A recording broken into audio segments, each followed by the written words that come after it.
The silence after my words was deafening. Around the mahogany dining table where I'd endured 28 years of criticism, my entire family stared at me in shock. Mom's fork hovered halfway to her mouth. Dad's wine glass trembled in his grip, and my successful siblings looked like they'd seen a ghost. How does it feel knowing this useless one won't be paying your bills anymore? I'd finally said what needed saying, but what happened next would change everything I thought I knew about my family forever. My name is Vivian, and every second Thursday of the month, our family gathered at Romano's, the upscale Italian restaurant where my parents loved to play their favorite game of making me feel small. Tonight was no different, except for what I was about to discover. The mahogany table gleamed under the warm lighting as my father, Harold, adjusted his vintage cufflinks, a remnant from better days, when his antique store actually turned a profit. My mother, Patricia, smoothed her designer blouse, the one she'd owned for 5 years but treated like a new purchase every time we went out. They maintained their facade of success with the dedication of seasoned actors. "Vivian, dear, you simply must do something about your appearance." Patricia began, her voice dripping with practiced disappointment. "That thrift store cardigan makes you look like you've given up on life entirely." My brother Marcus nodded sagely from across the table, his law degree giving him an air of authority he wielded like a weapon. Mother's right. Image matters in the professional world. Maybe if you dress like you had a real job, people would take your little art projects more seriously. Jennifer, my younger sister, giggled into her wine glass. Her marketing position at a local firm barely covered her expenses, but she carried herself like a Fortune 500 executive. Remember when Vivian thought she could make it as a serious designer? How quaint that seems now. I sat quietly cutting my chicken parmesan into precise squares, the same way I'd learned to compartmentalize their words over the years. What they didn't know was that my little art projects had generated more income last month than Marcus made in 3. My freelance graphic design business had been thriving for 2 years, but I'd learned early that sharing good news only invited more creative ways for them to diminish it. "The waiter mentioned you were paying tonight," Harold said, swirling his wine with the confidence of a man who'd never worried about the check. "At least your hobby provides some practical benefits." The irony burned in my chest. This wasn't the first dinner I'd paid for, not by a long shot. Over the past 3 years, I'd quietly become the family's financial backbone, though none of them would ever acknowledge it. They came to me separately, each with their urgent needs and promises to pay me back. Marcus had needed help with his bar exam fees 2 years ago. "Just $5,000 to get me started," he'd said. "I'll triple it back to you once I'm established." That 5,000 had become 15, then 25, then a steady stream of temporary assistance for his struggling practice. Jennifer's car had been repossessed 18 months ago, and I'd co-signed for her new loan. Then came her security deposits, her credit card payments, her medical bills. Each time she swore it was the last time she'd need help. My parents' requests were more subtle but no less frequent. Emergency, repairs on their house, unexpected medical expenses, temporary help with the store's overhead. They approached these conversations like delicate negotiations, never quite admitting they needed my money, but making it clear that family loyalty demanded my assistance. The restaurant hummed with conversation around us, other families enjoying their meals, without the undercurrent of resentment that seasoned every dish at our table. I watched a couple at the next table laugh together, their faces bright with genuine affection, and wondered what it felt like to have family dinner without keeping mental tallies of insults and financial obligations. "Your apartment situation is still temporary, I hope." Patricia continued, her fork poised over her salad like a conductor's baton. "Surely you're not planning to stay in that neighborhood permanently. The crime rate alone should motivate you to find something more appropriate." The neighborhood she dismissed so casually was actually quite nice, and my apartment was spacious and well-maintained. But admitting I was comfortable would rob her of ammunition for her favorite hobby of redesigning my life according to her specifications. Marcus leaned back in his chair, projecting the casual confidence of someone whose bills were mysteriously always covered. Real estate is all about location. Location, location. You can't build wealth living like a college student forever. His words stung because building wealth was exactly what I was doing, just not in ways they'd ever recognize. While they focused on appearances and status symbols, I was quietly accumulating assets and building a business that could support me for decades. Speaking of real estate, Jennifer chimed in. I've been looking at condos downtown. The market is perfect for someone ready to make a serious investment. I almost choked on my wine. Jennifer's idea of a serious investment was usually a new handbag that cost more than most people's rent. The thought of her navigating a real estate purchase without bankrupting herself was genuinely terrifying. Harold cleared his throat, the signal that he was about to deliver one of his pronouncements about life and success. The difference between winners and losers in this world comes down to taking risks. Your mother and I built our business from nothing, just like Marcus is building his practice and Jennifer is climbing the corporate ladder. Success requires courage. The antique store he mentioned so proudly hadn't shown a profit in over a year. I knew this because I'd been quietly covering their business loan payments since last spring. But Harold spoke about it like a thriving empire, his chest puffed with pride over an enterprise that existed mainly in his imagination. Courage and vision, Patricia added, nodding approvingly. Some people are born with those qualities and others simply aren't. It's not anyone's fault, really. We can't all be leaders. Their words washed over me like cold rain, each comment designed to reinforce the family mythology that cast me as the disappointing underachiever, while they played the roles of successful achievers, graciously tolerating my presence. The performance was so practiced, so seamlessly coordinated, that I almost admired its artistry. What made it truly remarkable was how completely they'd convinced themselves of its truth. In their version of reality, they were self-made successes who occasionally helped their struggling sister out of the goodness of their hearts. The fact that money flowed in exactly the opposite direction had been carefully edited out of their narrative. As I reached for my purse to signal the waiter, my father's phone buzzed against the table. He'd placed it face down next to his wine glass, but the vibration was strong enough to flip it over. The screen lit up with a text message preview, and I caught just enough words to make my blood freeze. Final notice and foreclosure jumped out at me before Harold quickly grabbed the phone and shoved it into his jacket pocket. But it was too late. I'd seen enough to understand that their perfect facade was about to crumble, and somehow I was sure they expected me to catch the pieces. The text message I'd glimpsed haunted me through the rest of the appetizer course, but I said nothing. Instead, I found myself remembering how this entire financial arrangement had started back when I still believed their stories about temporary setbacks and my own inadequacy. It began 3 years ago when Marcus called me in tears. His voice shook as he explained how the bar exam had cost more than expected, how his study materials and prep courses had maxed out his credit cards. "I just need $8,000 to get through the next 2 months," he'd said. "Once I pass the bar and start practicing, I'll pay you back with interest." I'd felt so proud that my successful lawyer brother would turn to me for help. Finally, I had something valuable to offer the family. I transferred the money that same day, telling myself it was an investment in our relationship as much as his future. Jennifer's crisis came 6 months later. Her marketing job was restructuring, which meant temporary pay cuts and uncertain hours. Her car payment was 3 months behind and repossession seemed inevitable. "You're the only one who really understands what it's like to struggle," she'd said, her eyes brimming with tears. "Marcus and the parents, they've always had it easier, but you know what it's like to work for every dollar." The manipulation was so skillful I didn't recognize it at the time. She'd positioned herself as my ally against the family's golden children, making me feel special and trusted. Covering her $6,000 car situation felt like cementing a bond between us.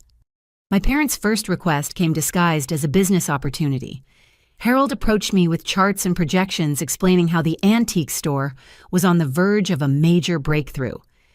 "We just need $15,000 to secure inventory for the estate sale season," he'd said. "You'd be a silent partner naturally. The returns could set you up for life." Patricia had nodded enthusiastically, her hands gesturing toward imaginary piles of wealth. "This is how real money gets made, sweetheart. Not through those little computer projects, but through substantial investments in proven businesses." I'd written the check believing I was finally earning their respect, finally proving I could think beyond my hobby and participate in serious financial decisions. The promised returns never materialized, but the requests for additional capital certainly did. What followed was a masterclass in financial manipulation. Each family member developed their own approach, their own timing, their own emotional leverage. Marcus would call late at night, his voice heavy with stress about court costs and office expenses. Jennifer would invite me to lunch, then break down crying about medical bills or apartment deposits. My parents would schedule formal meetings presenting their requests like business proposals that only a foolish person would decline. The amounts escalated gradually. A few hundred became a few thousand became monthly payments. Monthly payments became standing obligations that nobody ever explicitly acknowledged, but everyone assumed would continue. I started keeping spreadsheets telling myself it was just temporary record keeping until everyone got back on their feet. The numbers grew until they made me dizzy. 40,000, 60,000, 80,000. Each entry represented not just money, but the faith I'd had in their promises, in their love, in their eventual gratitude. The cruelest part was how they managed to make me feel guilty about my success while simultaneously depending on it. When my design business landed a major contract, Marcus would make jokes about computer people making easy money. When I bought new equipment for my home office, Jennifer would sigh about how some people fell into good fortune while others had to work for everything. They needed my money, but resented my ability to earn it. They depended on my generosity while treating me like their charity case. The cognitive dissonance was so severe that I began to doubt my own perceptions, wondering if maybe they were right about my accomplishments being somehow less real or meaningful than theirs. Tonight's dinner conversation was following the usual script. Patricia was detailing the improvements she planned for the house improvements that I now realized would be funded entirely by my contributions.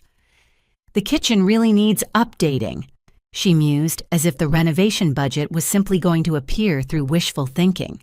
"Granite countertops would increase the property value substantially." Harold nodded sagely. Investment in real estate is always wise.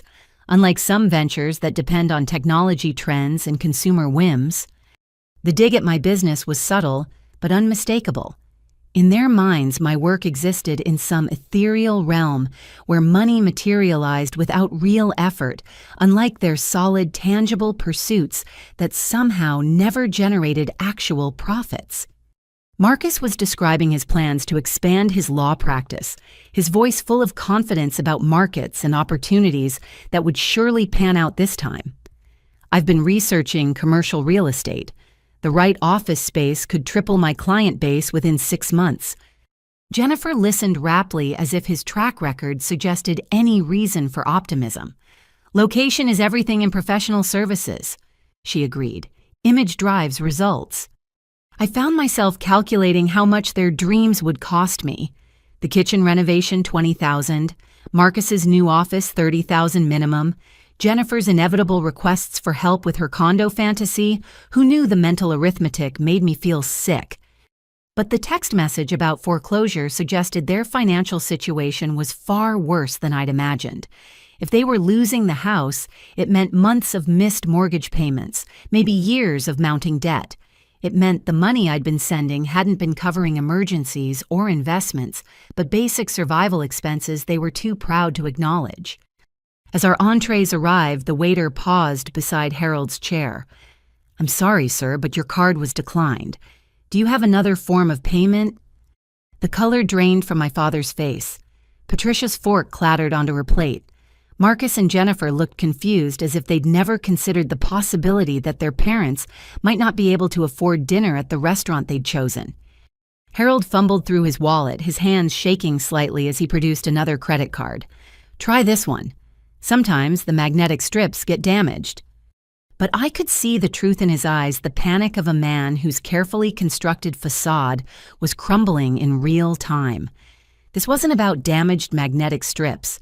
This was about maxed-out credit lines and bank accounts that had been empty for longer than any of us realized. The waiter returned 2 minutes later with the same apologetic expression. "I'm sorry, sir. This one was also declined." The silence that followed felt like standing at the edge of a cliff, knowing that one more step would send everyone tumbling into an abyss of truth they'd spent years avoiding. My family's faces reflected various stages of shock and embarrassment, but underneath it all, I could see the expectation forming in their eyes. They were looking at me. Without a word, I reached into my purse and handed the waiter my credit card.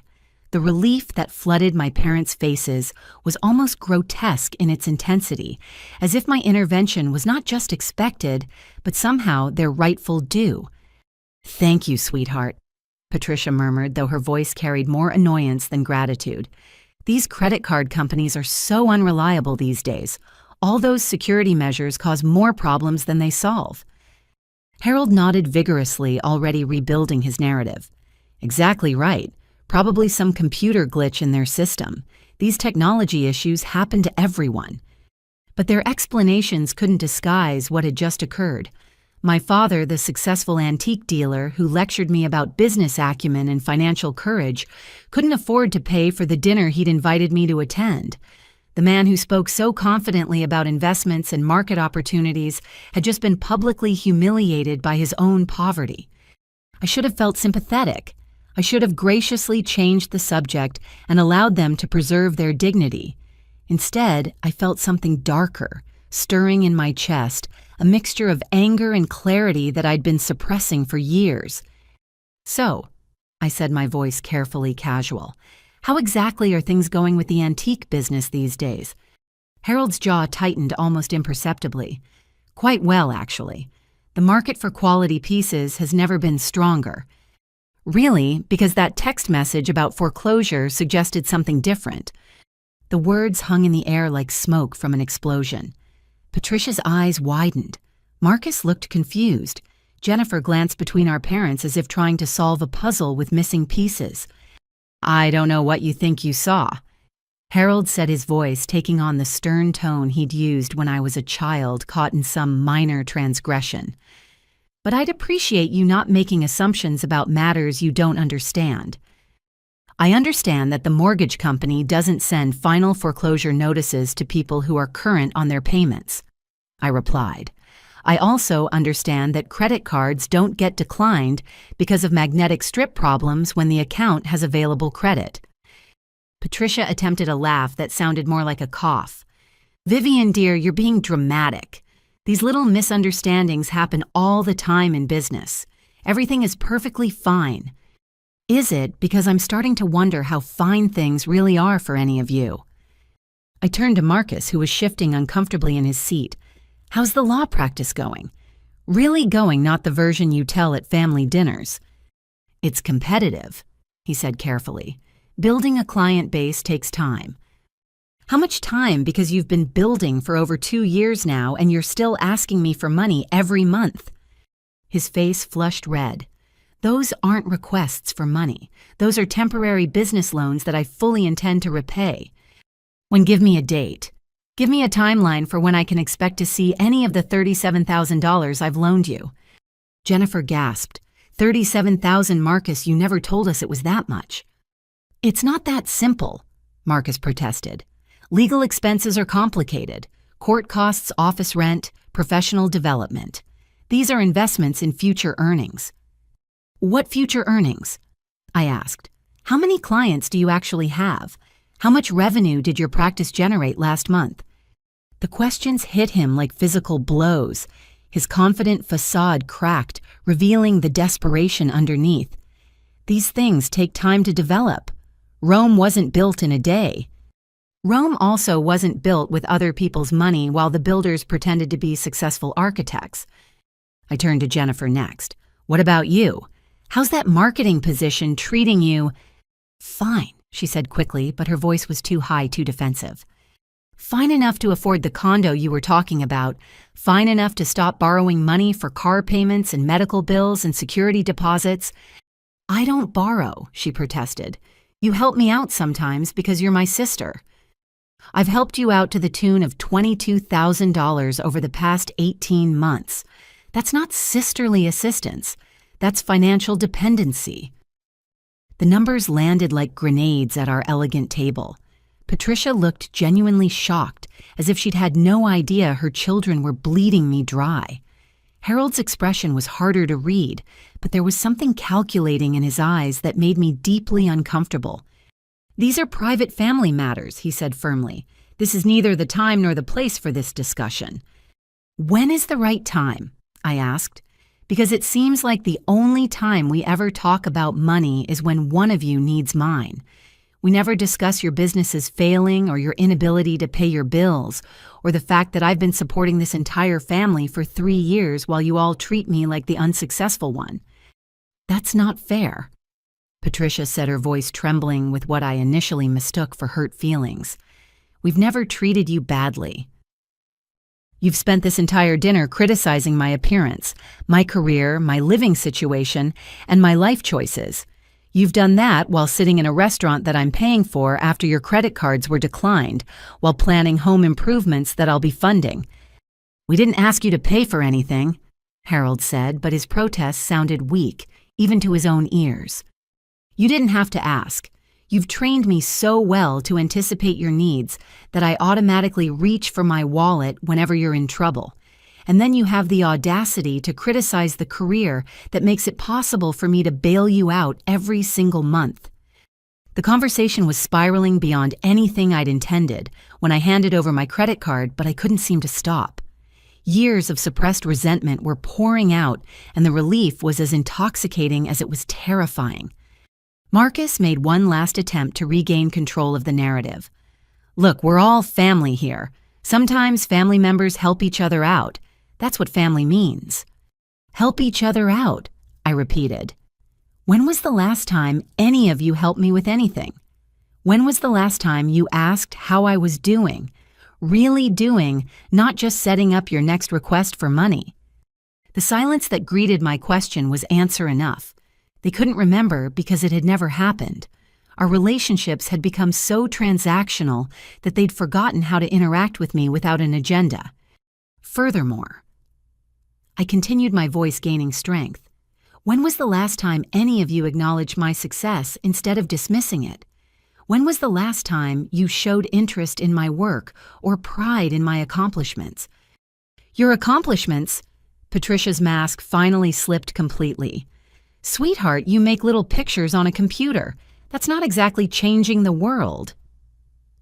The dismissive tone in her voice, the casual cruelty of reducing my life's work to little pictures, finally broke something inside me that had been bending for years.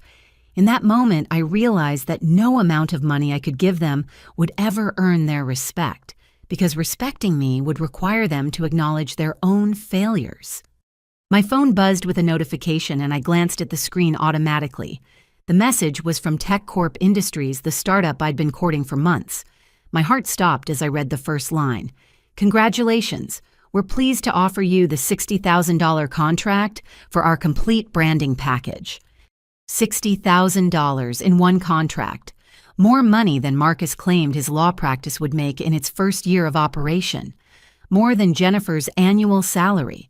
More than my parents' antique store had grossed in the past 2 years combined. As my family sat across from me, faces flushed with embarrassment and anger at having their financial failures exposed, my phone was delivering news that would triple my income for the year. The irony was so perfect, it felt like the universe was playing an elaborate joke. You know what? I said, standing up from the table. I just realized something important. They looked up at me expectantly, probably hoping I was about to apologize for my outburst and restore the comfortable dynamic where I funded their delusions while accepting their condescension. Instead, I picked up my purse and looked each of them in the eye. How does it feel knowing this useless one won't be paying your bills anymore? The words came out clearly, each syllable deliberate and final. The effect was immediate and devastating. Harold's wine glass actually trembled in his grip. Patricia's mouth fell open in a perfect circle of shock. Marcus looked like he'd been slapped, and Jennifer's face went completely white.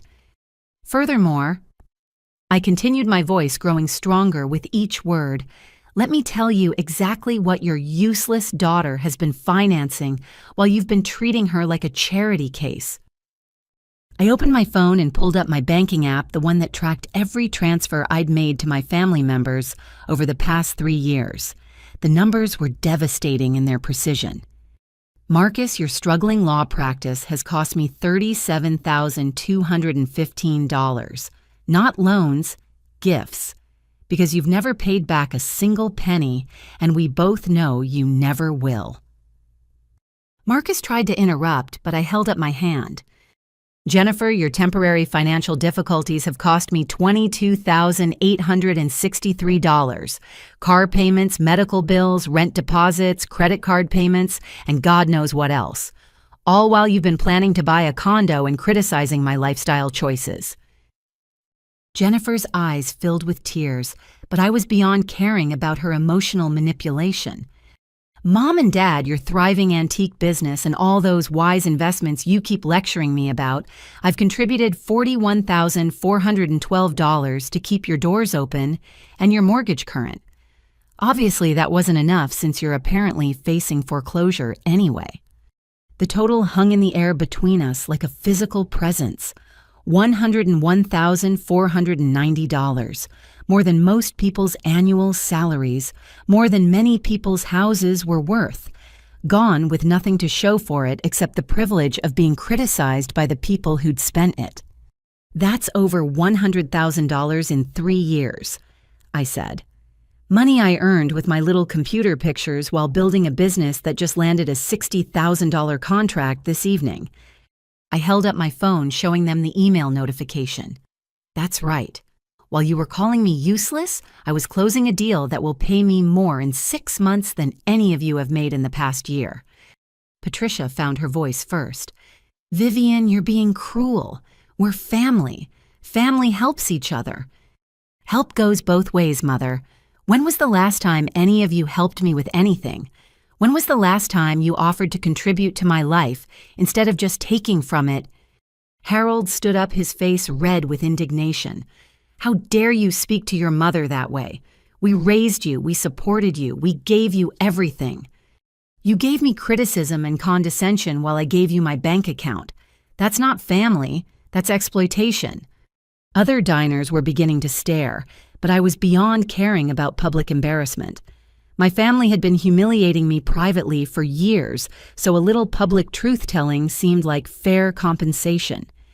The bank is foreclosing on your house, I continued. Your credit cards are maxed out. Your businesses are failing. Your financial lives are complete disasters. And instead of acknowledging reality and asking for genuine help, you invited me to dinner so you could insult me while I picked up the check. We didn't know you'd seen the text message, Patricia said weakly. That's the point. You've been lying to me for years about your situations while treating me like the family failure. You've been taking my money while making me feel ashamed of how I earn it. Marcus finally spoke up. Look, maybe we haven't been as appreciative as we should have been, but cutting us off completely is extreme. We can work something out. Work something out? I laughed, but there was no humor in it. Like what? Another payment plan you'll ignore, another temporary loan that becomes permanent, another business opportunity that's guaranteed to fail. You're being unreasonable, Jennifer said through her tears. We never asked you to keep track of every dollar. I kept track because I'm not stupid, despite what you all apparently think. I'm a businesswoman who's been funding a family of people who don't even respect what I do for a living. Harold's voice took on the threatening tone he'd used when I was a teenager breaking curfew. If you walk away from this family, you'll regret it. Blood is thicker than water, Vivian. You can't just abandon your obligations. My obligations. The word hit me like a physical blow. What exactly do I owe you? More money, more tolerance for your insults, more pretending that your failures are temporary setbacks, while my success is just luck. We're your family. Patricia pleaded. "This is what families do." "No," I said firmly. "This is what dysfunctional families do. Healthy families celebrate each other's successes. They support each other emotionally, not just financially. They treat each other with basic respect." I threw my purse over my shoulder and took one last look at their faces. The shock was wearing off, replaced by a mixture of anger and panic as they realized I was serious. "I'm done," I said simply. "Done with the loans that aren't loans. Done with the temporary help that's permanent. Done with being treated like a failure by people who failed at everything they've ever attempted." "You can't just leave," Marcus said desperately. "We're in the middle of dinner."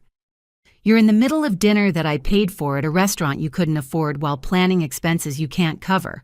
Figure it out yourselves." I turned and walked toward the exit, my heart pounding with a mixture of terror and exhilaration.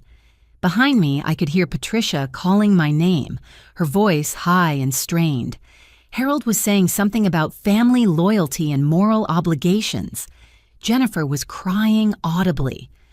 But I kept walking, each step carrying me further away from the financial and emotional quicksand that had been pulling me down for years. For the first time in longer than I could remember, I felt like I could breathe. I had almost reached the restaurant's front door when I heard footsteps running behind me. Marcus caught up just as I reached my car in the parking lot, his face flushed and his breathing heavy. "Vivian, wait," he gasped. "Please, I need to talk to you." "We just talked," I said, fumbling with my keys. I thought I was pretty clear. "You don't understand," he said, grabbing my arm. "This isn't just about family dinners and hurt feelings. I'm in serious trouble." Something in his voice made me pause. The desperation was different now, deeper and more frightening than his usual financial anxiety. "What kind of trouble?" He looked around the parking lot nervously, as if checking for surveillance. "The kind where people get hurt if they don't pay their debts on time." My blood went cold. "Marcus, what did you do?" "I borrowed money from the wrong people," he whispered. "People who don't accept payment plans or excuses. People who expect $15,000 by tomorrow morning or else." The parking lot suddenly felt very dark and very dangerous. Everything I'd thought I understood about my family's financial situation had just shifted into territory that was far more serious than maxed-out credit cards and foreclosure notices. "How much do you owe them?" I asked, though I was afraid to hear the answer. $15,000 by tomorrow, but that's just this payment. The total is closer to 40. $40,000 to dangerous people. My brother, the lawyer, who was supposed to be smarter than all of us, had gotten himself trapped in a situation that could destroy his life and possibly mine. "Why?" I asked. "Why would you borrow money from loan sharks?" His face crumpled with shame. "Because the banks wouldn't loan me any more money. Because my practice was failing and I needed cash to keep the doors open. Because I thought I could win it back." "Win it back, Marcus? Are you gambling?" The silence that followed was answer enough. My successful lawyer brother, the golden child who'd always been held up as an example of achievement and responsibility, was a gambling addict who'd borrowed money from criminals to fund his addiction. Everything suddenly made sense. The constant requests for money, the vague explanations about legal expenses and business costs, the panic in his voice whenever I asked for specific details about his practice. He'd been lying about everything, not just to me, but probably to himself. "How long?" I asked. 2 years, he admitted. Maybe 3. It started small, just poker games with other lawyers. But then I found online sites and the amounts got bigger, and I started losing more than I could afford. "So you borrowed money from criminals to chase your losses." I thought I could turn it around. I had a system, a strategy. I was so close to breaking even.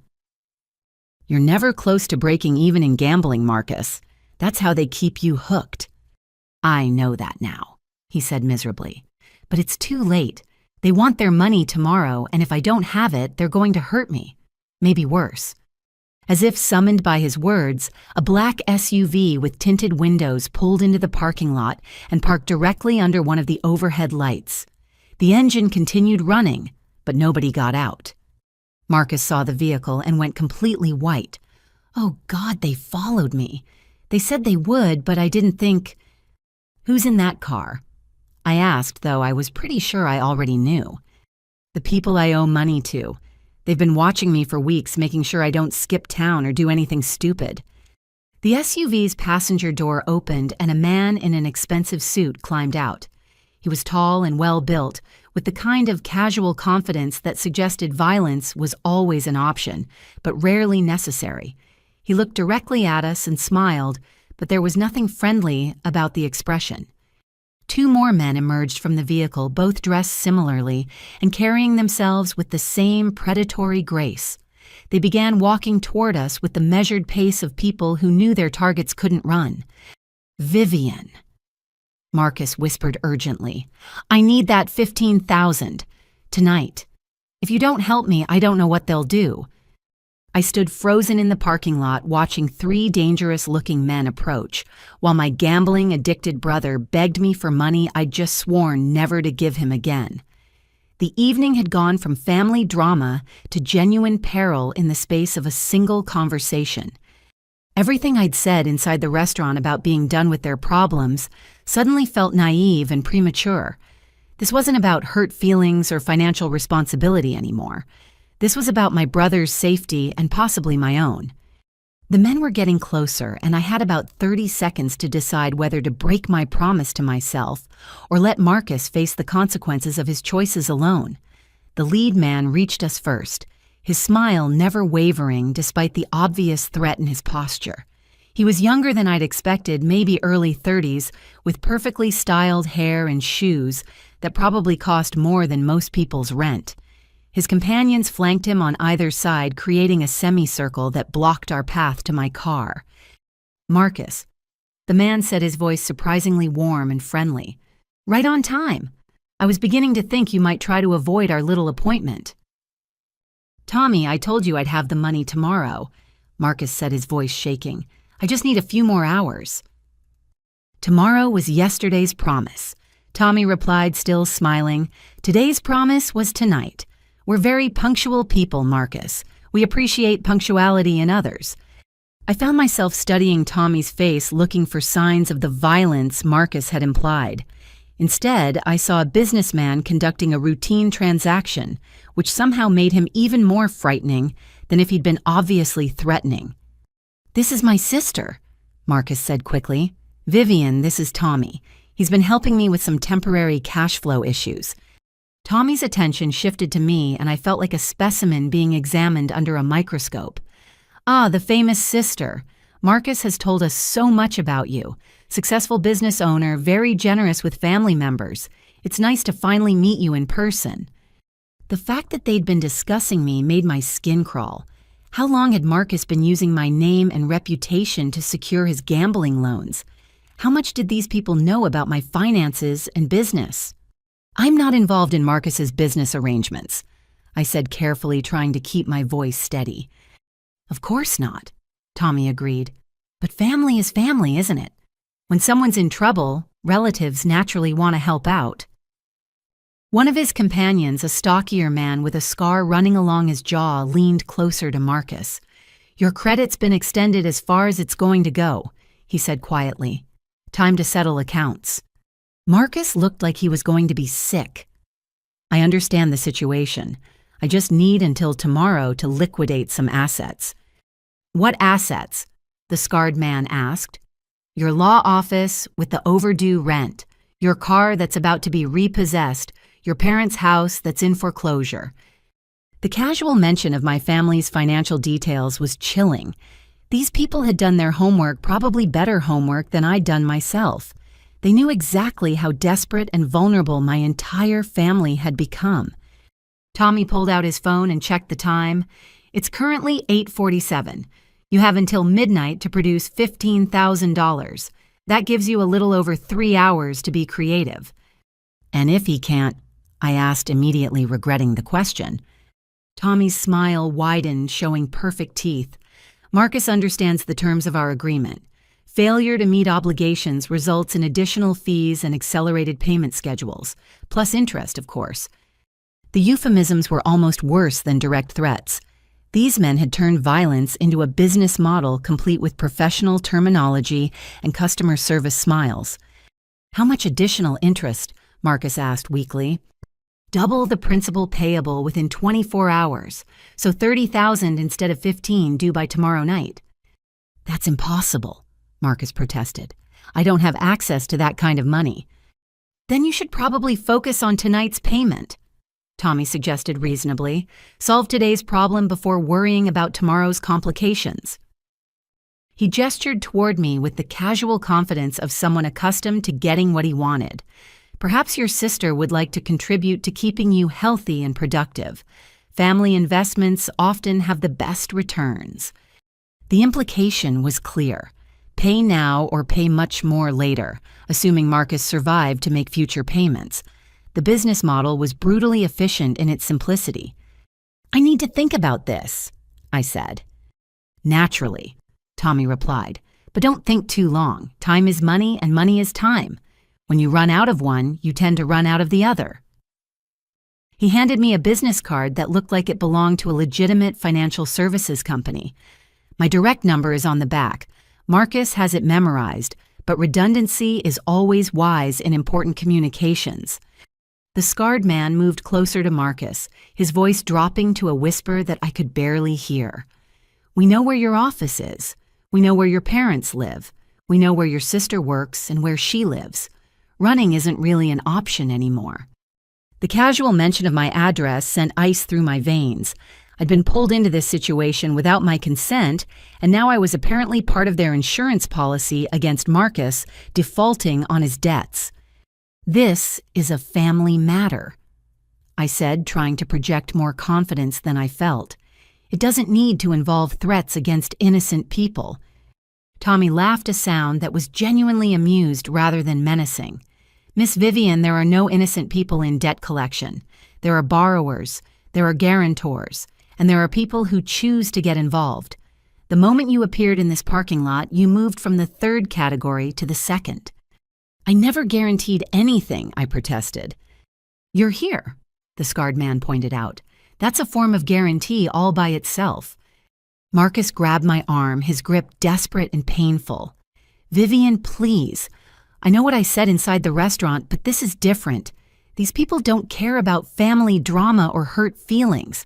They care about money, and they get it one way or another." I looked at my brother's terrified face and realized that everything I'd said about cutting him off financially had become completely irrelevant. This wasn't about enabling his poor choices anymore. This was about preventing genuine harm to him and potentially to me. "How did it get this bad?" I asked. "How do you go from poker games with lawyers to owing money to people like this?"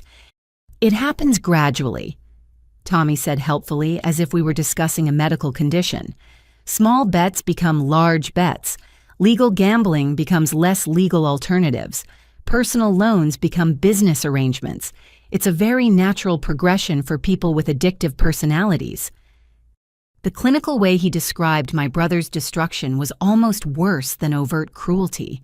He talked about ruining lives like he was explaining quarterly earnings to shareholders. Marcus's phone buzzed and he checked the message with shaking hands. His face went even whiter as he read. "They know about Jennifer," he whispered. "What about Jennifer?" I asked. Tommy checked his own phone and nodded approvingly. "Efficient staff work. Your sister Jennifer left the restaurant about 10 minutes ago. She's currently at her apartment, probably wondering why her brother is taking so long to come home from dinner." The implication was crystal clear. They had people watching all of us now, not just Marcus. My sister, who had nothing to do with any of this beyond being related to a gambling addict, was now part of their leverage system. "She doesn't know anything about this," I said. "She knows she has a brother who owes money and a sister who earns money," the scarred man replied. "That's sufficient knowledge for our purposes." My phone rang and I saw Jennifer's name on the caller ID. With growing dread, I answered the call. "Vivian." Jennifer's voice was high and panicked. "There are men outside my apartment building. They're not doing anything threatening, but they're obviously watching the entrance. I'm scared." Tommy nodded approvingly. "Good situational awareness. That's a useful survival skill. Tell her you're handling the situation, the scarred man suggested. Tell her to stay inside and wait for your call. I wanted to hang up and call the police, but the rational part of my brain understood that involving law enforcement would probably make things worse for everyone. These people had turned intimidation into an art form, staying just on the right side of actionable threats while making their intentions perfectly clear. "Jennifer, I need you to stay inside for a while," I said. "Marcus got himself into some trouble, and I'm working on fixing it." "What kind of trouble should I call the police?" Tommy shook his head firmly, his smile never wavering. "No police," I said. "Just stay put. I'll call you back in a few hours." I hung up feeling like I'd just signed both our death warrants. "Excellent decision-making," Tommy said approvingly. "Police involvement tends to complicate these situations unnecessarily. We prefer to handle things privately between friends." "We're not friends," I said. "Not yet," he agreed, "but money has a way of building relationships. Pay tonight's obligation, and we can start building trust for future interactions." The casual assumption that there would be future interactions made me realize that paying Marcus's debt tonight wouldn't end this nightmare. It would just buy us time to dig the hole deeper. "If I pay the $15,000, what guarantee do I have that this ends here?" I asked. Tommy looked genuinely puzzled by the question. Why would it end? Marcus still has outstanding obligations. Tonight's payment is just bringing his account current. "How much does he owe in total?" "Currently about $43,000, including tonight's payment and accumulated interest. But that number changes daily depending on his gambling activity." Marcus looked like he wanted to disappear into the asphalt. "I've been trying to win it back," he said miserably. "I thought if I could hit one big score, I could pay everyone off and start fresh." "Addicts always think that," the scarred man observed. "It's part of the psychology. The addiction convinces them that the solution to gambling losses is more gambling." They understood Marcus's psychology better than he understood it himself, which explained how they'd managed to trap him so completely. They were predators who specialized in people exactly like my brother. My phone buzzed with a text message and I glanced at the screen. It was from my bank confirming that my credit line had been increased to accommodate the new TechCorp contract. The irony was crushing. I just landed the biggest deal of my career and I was about to spend the money on criminals who'd targeted my family. "Time check," Tommy announced. 9:15. You have 2 hours and 45 minutes to make tonight's payment. He gestured toward the restaurant where I could see my parents still sitting at our table, probably wondering what had happened to their children and their ride home. Of course, if you need to liquidate family assets quickly, your parents might have valuable items in their antique store. Sometimes desperate situations call for creative solutions. The suggestion that my parents' business might be robbed to pay Marcus's gambling debts was the final straw. These people weren't just threatening my brother anymore. They were threatening my entire family, including 2 people in their 60s who had no idea their son had put them all in danger. "I'll pay the $15,000, I said quietly, "but I want guarantees about my family's safety." "Payment first," Tommy said pleasantly. "Negotiations second, that's standard business protocol." I looked at Marcus, who was staring at the ground like a man attending his own funeral. Everything I'd said about cutting him off, everything I'd planned about establishing boundaries and protecting my own financial future, had just become meaningless. But as I started to reach for my phone to initiate the bank transfer, a new sound cut through the night air. Sirens growing closer, accompanied by the distinctive rumble of multiple police vehicles approaching at high speed. Tommy's smile disappeared for the first time since he'd approached us. "Now that," he said quietly, "is an unfortunate complication." The sirens grew louder, but instead of patrol cars, 3 black sedans pulled into the parking lot with the efficient precision of a military operation. Men in suits emerged from each vehicle, but their badges and coordinated movements immediately identified them as federal agents rather than local police. Tommy's casual confidence evaporated instantly. He and his companions exchanged glances that spoke volumes about their experience with law enforcement encounters. Without a word, they began backing toward their SUV. "This conversation isn't over," Tommy said to Marcus, his voice losing all pretense of friendliness. "Payment schedules don't change just because the FBI decides to crash your family reunion." The federal agents were approaching from multiple directions, clearly executing a planned operation rather than responding to a random call. Tommy and his men reached their vehicle and drove away without any attempt to confront the agents, suggesting they knew exactly why law enforcement had arrived. A woman in her early 40s approached us, her badge clearly visible against her dark jacket. She had the calm authority of someone accustomed to dealing with dangerous situations and frightened civilians. "Agent Sarah Rodriguez, FBI Financial Crimes Division," she said, showing her credentials. "Are you Vivian Chen?" The use of my full name sent a chill through me. "Yes, but I think there's been some mistake. I'm not involved in any financial crimes." "We're not suggesting you are," Agent Rodriguez replied, "but your name has appeared in connection with an ongoing investigation, and we'd like to ask you some questions." Marcus looked like he was about to collapse. "What kind of investigation?" Agent Rodriguez studied him with the piercing gaze of someone trained to read deception and fear. "Mr. Marcus Chen, you're also someone we'd like to speak with. Both of you, actually." She gestured toward the restaurant where my parents were probably still wondering why their children had disappeared. "Are there other family members we should include in this conversation?" "Our parents are inside," I said carefully, "but they don't know anything about whatever this is about." "That remains to be determined," Agent Rodriguez said. "For now, let's focus on what you two know." She led us to one of the federal vehicles and opened a tablet computer filled with documents and photographs. The first image she showed us was a copy of a loan agreement with my signature at the bottom. "Do you recognize this document?" she asked. I studied the paperwork carefully. It was a promissory note for $25,000 dated 3 months ago with my name and address clearly printed, but I'd never seen it before in my life. "This isn't my signature," I said immediately. "I never signed this document." "Are you certain it's a substantial amount of money to forget borrowing?" "I'm absolutely certain. I've never borrowed money from anyone. I don't even carry credit card balances." Agent Rodriguez showed me another document, then another.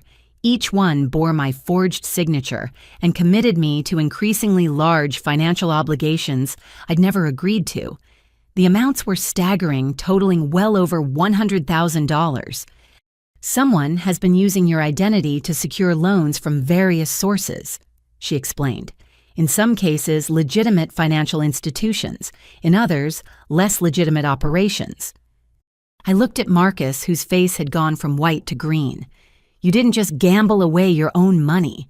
You stole my identity to get more." "I was desperate," he whispered. "I thought I could pay it all back before anyone noticed." "You thought you could forge federal loan documents and nobody would notice?" Agent Rodriguez asked incredulously. "They weren't federal loans at first," Marcus protested. "They were private lenders who didn't check documentation very carefully. But then I needed larger amounts, and the private people started requiring more paperwork." Agent Rodriguez pulled up another screen showing a series of financial transactions. "Your sister's name appears on promissory notes totaling $137,000. Most of that money went directly into online gambling accounts registered in your name." The number hit me like a physical blow. $137,000 borrowed against my identity, my credit, my business reputation. Marcus hadn't just been gambling away the money I'd freely given him. He'd been stealing my entire financial future to fund his addiction. "How is this possible?" I asked. "Don't these lenders verify identities?" "They're supposed to," Agent Rodriguez said, "but your brother had access to your personal information, your social security number, copies of your identification documents. Identity theft between family members is surprisingly common because relatives typically have access to the necessary paperwork." I thought back to Christmas dinner at Marcus's apartment when I'd left my purse in his car while we carried in presents. He'd offered to bring it inside later, giving him plenty of time to photograph my driver's license, credit cards, and other identification documents. The photographs, I said numbly. You took pictures of my documents when I left my purse in your car. Marcus nodded miserably. I told myself it was just temporary. I thought I'd win the money back and destroy the pictures before anyone got hurt.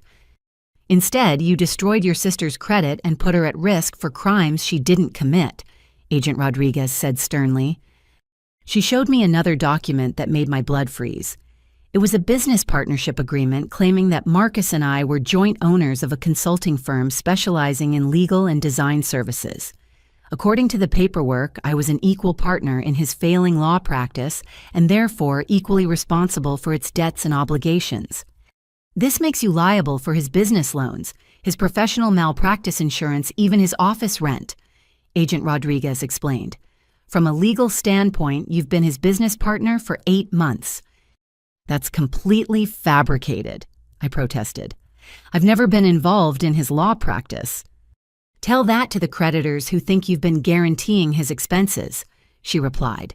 Your forged signature appears on documents worth over $200,000 when you combine the personal loans with the business obligations. $200,000.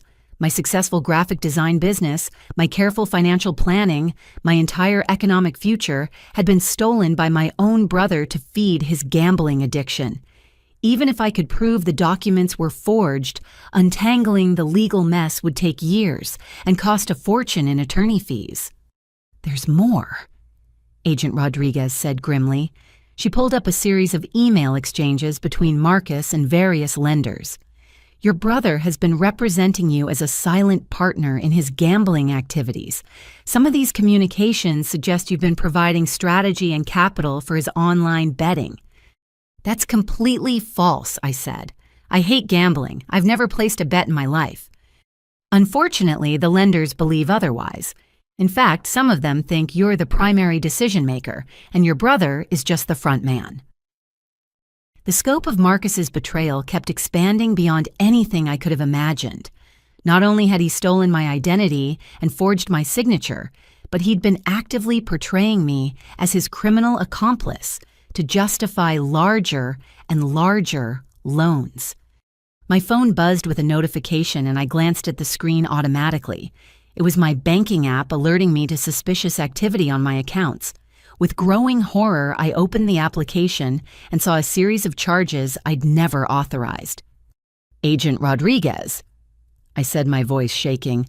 Someone is actively using my credit cards right now. She leaned over to look at my phone screen.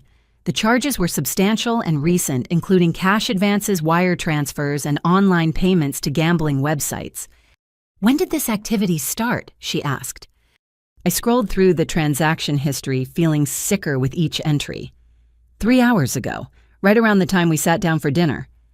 Agent Rodriguez and I looked at Marcus simultaneously. His face told us everything we needed to know. You're still using her identity, Agent Rodriguez said, her voice flat with disgust. Even after everything you've told us about being desperate and wanting to make things right, you're continuing to steal from your sister. I had to, Marcus said desperately. Tommy expects payment tonight. If I don't have the money, he'll hurt all of us. So you decided to steal more money from the person who's been supporting you for years. I was going to tell her, he protested weakly. I was going to explain everything and ask for help. By showing her a bunch of forged documents that make her criminally liable for your debts, I asked incredulously. Agent Rodriguez closed her tablet and fixed Marcus with a stare that could have melted steel. Mr. Chen, you're under arrest for identity theft, wire fraud, and conspiracy to commit financial crimes.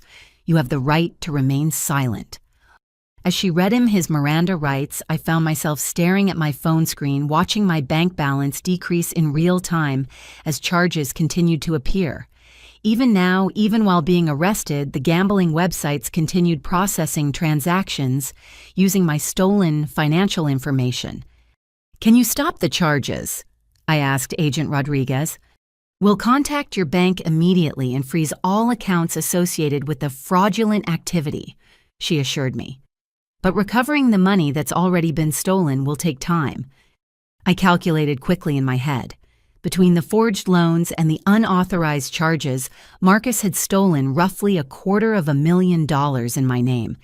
Even if I could prove my innocence and recover some of the money, my credit would be destroyed for years. The successful business I'd built, the financial independence I'd worked so hard to achieve, the future I'd planned for myself, had all been destroyed by the brother I'd been trying to help. Agent Rodriguez finished arresting Marcus and turned back to me. "There's something else you need to know about this investigation." "What else could there possibly be?" I asked. "The loan shark operation you encountered tonight. We've been investigating them for 6 months. They don't just loan money to desperate gamblers. They're part of a larger criminal network that specializes in identity theft and financial fraud." She pulled out her phone and showed me surveillance photos of Tommy and his associates. "These men work with people like your brother to identify potential victims with good credit and substantial assets. They help forge documents, launder money, and intimidate families into paying debts they never actually owed." The implication hit me like a sledgehammer. Marcus wasn't just a victim of their loan shark operation. He was helping them target other people. "That's what we're trying to determine," Agent Rodriguez said. "But based on the evidence we've collected so far, your brother may have been actively recruiting other victims for this criminal network." I looked at Marcus, who was now sitting in the back of a federal vehicle with his hands cuffed behind his back. The brother I'd been trying to save wasn't just a gambling addict who'd made poor choices. He was a criminal who'd been systematically destroying other people's lives to fund his addiction. And I was just one of his victims. Agent Rodriguez led me to a quieter section of the parking lot where we could speak privately, while her colleagues processed Marcus and secured the crime scene. The federal operation was clearly much larger than a simple identity theft case. "Before we continue," she said, "I need you to understand that you're in potential physical danger. The people who approached you tonight aren't just loan sharks. They're part of an organized criminal enterprise that doesn't distinguish between willing participants and unwilling victims."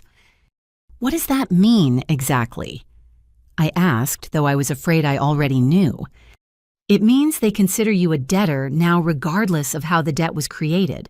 From their perspective, money was loaned in your name, and they expect to be repaid by you or your family." She showed me surveillance photos taken from various angles around the restaurant. Tommy and his associates had been watching us for longer than I'd realized, and they weren't alone. At least 6 different vehicles had been positioned around the area, creating a surveillance net that covered all possible escape routes. This level of coordination suggests they were planning something more than just collecting tonight's payment from your brother, Agent Rodriguez explained. They were prepared for a larger operation. "What kind of operation?" "Kidnapping, most likely. If your brother couldn't pay, they were probably planning to take him and use him as leverage against your family. When you showed up and demonstrated access to substantial funds, you became a more valuable target." The casual way she discussed kidnapping made my knees weak. I thought tonight's confrontation was about money and family drama, not organized crime and personal safety. "Are they still watching us?" I asked, glancing around the parking lot nervously. "Our surveillance teams have identified at least 3 vehicles maintaining observation posts around this location. The subjects haven't left the area, which suggests they're waiting to see how this situation develops." Agent Rodriguez pulled up another screen on her tablet showing financial records I didn't recognize. "Your brother's gambling addiction made him an ideal recruitment target for this organization. They specifically look for people with access to family members who have good credit and substantial assets. So they've been planning to target my family for months. Longer than that. We have evidence suggesting they've been investigating your financial situation for over a year. They know about your business, your contracts, your banking relationships, even your real estate holdings." I didn't own any real estate, but apparently the criminals thought I did. "What real estate holdings?" Agent Rodriguez frowned and scrolled through the documents on her tablet. "According to our intelligence, you're listed as the beneficial owner of several properties in different states. Investment properties, generating rental income." "That's impossible. I rent my apartment. I've never owned any property." She showed me deed records and property tax documents bearing my name and signature. Just like the loan agreements, they were obvious forgeries, but they'd been filed with official government agencies and recorded as legitimate transactions. Your brother has been creating an entirely fictional financial profile for you, she explained. On paper, you appear to be a wealthy property investor with multiple income streams and substantial collateral for large loans. The scope of the fraud was staggering. Marcus hadn't just stolen my identity to get money for gambling. He'd constructed an elaborate false persona that made me appear to be worth millions of dollars. Why would he make me look wealthy? Wouldn't that make it harder to get sympathy loans? Because the loans weren't about sympathy. They were about collateral. The lenders believed they could seize your properties if you defaulted on the payments. Agent Rodriguez pulled up mortgage documents showing that someone had taken out second mortgages on properties I'd never owned, using my identity as the borrower. The total amount of these phantom real estate loans exceeded $500,000. When the criminal organization realizes these properties don't exist, she continued, they're going to demand immediate payment of the full loan amounts, and they're not going to accept explanations about identity theft and forged documents. My phone rang, interrupting our conversation. The caller ID showed a number I didn't recognize, but Agent Rodriguez nodded for me to answer it. Hello, Miss Vivian. The voice was Tommy's, though he sounded different now, more businesslike and less friendly. I think we need to have another conversation. I'm talking to the FBI, I said. Whatever you want to discuss should probably go through official channels. Tommy laughed, but there was no humor in the sound. The FBI is investigating financial paperwork. I'm concerned about more immediate issues like the fact that your brother has been representing you as a business partner in some very expensive ventures. I'm not his business partner in anything. According to the documentation we have, you've been guaranteeing his gambling losses for 8 months. You've also been providing investment capital for what he called sure thing opportunities. Agent Rodriguez was listening to the conversation and making notes on her tablet. She held up a written message. Keep him talking. What kind of documentation? I asked. Signed agreements, partnership contracts, financial statements showing your net worth and available collateral. Very impressive portfolio, by the way. Your property investments have been performing quite well. Those documents are forged, I said. I don't own any properties. That's an interesting claim, Tommy replied, because we've done our own research on your holdings. Public records, tax assessments, mortgage information. Everything appears to be legitimate and properly recorded. Agent Rodriguez held up another note. They have copies of the forged documents. Even if the paperwork looks official, I said, I'm telling you those aren't my signatures and those aren't my properties. Miss Vivian, I appreciate your position, but from a business standpoint, signatures and property records are what matter. Intentions and explanations are irrelevant when money is on the table. How much money are we talking about? Currently, including your brother's gambling debts, the real estate loans, and accumulated interest, you're looking at roughly $600,000. $600,000. The number was so large it didn't seem real. I made good money as a freelance designer, but $600,000 might as well have been $6 million. There was no possible way I could pay that amount, even if I sold everything I owned and liquidated my entire business. I don't have that kind of money, I said honestly. But according to your financial statements, your property portfolio alone is worth over $1 million. Liquidating half your assets should be straightforward. Those properties don't exist. The financial statements are fake. My brother forged all those documents. Tommy was quiet for a long moment. When he spoke again, his voice had turned cold. Miss Vivian, if you're suggesting that we've been defrauded, that's a very serious accusation. Organizations like ours don't respond well to being cheated. Agent Rodriguez held up a new note. They think you and Marcus conspired to defraud them. I'm not suggesting anything, I said carefully. I'm telling you that I never signed any loan agreements. I never entered into any business partnerships, and I don't own any properties that could be used as collateral.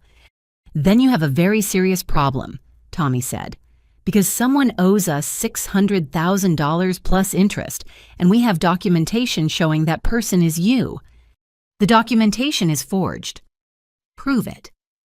The challenge hung in the air between us. How do you prove a negative? How do you demonstrate that documents filed with government agencies and recorded in official databases are fraudulent? Even if I could eventually clear my name through legal proceedings, that process would take months or years. In the meantime, Tommy continued, we expect payments to continue on schedule.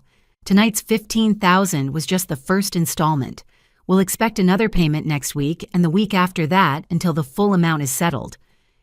I can't pay money I don't owe on debts I didn't create. Miss Vivian let me explain something about our business model. We don't care about the emotional or legal details of how debts are created. We care about collecting money from people who have access to money. According to our research, you have access to substantial funds through your business and your property investments. Agent Rodriguez held up another note, stall for time. What if I could prove the documents are forged? I asked. How long would that take?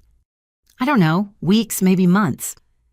We don't operate on legal timescales, Tommy said. We operate on business timescales. Debts accrue interest daily. Collections activities continue regardless of pending paperwork. What kind of collections activities? The kind that encourage prompt payment, he replied. Your brother is currently in federal custody, which complicates direct collections from him.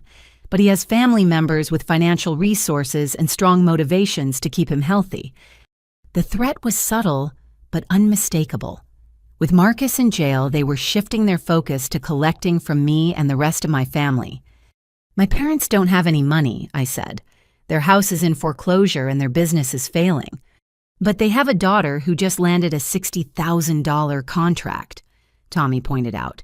Family members often find creative ways to help each other during difficult times. He knew about the TechCorp contract. These people had been monitoring my business activities, my banking relationships, possibly even my email communications. The level of surveillance was far more sophisticated than I'd imagined. I need time to sort this out, I said. Time costs money, Miss Vivian. Every day you delay increases the total amount owed. Interest compounds daily and our collection fees are quite substantial. Agent Rodriguez was writing furiously, apparently coordinating with other team members through text messages. She held up a note. Almost ready. How much time? Tommy asked. A week. A week costs you an additional $50,000 in interest and fees. Are you sure that's economically efficient? $50,000 just for a week's delay. Even if I could prove my innocence, the financial penalties for defending myself would bankrupt me. What are my other options? I asked. Immediate payment of tonight's installment followed by a structured payment plan for the remaining balance.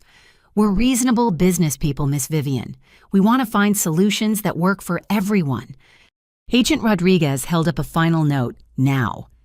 Suddenly, the parking lot filled with the sound of vehicles moving at high speed.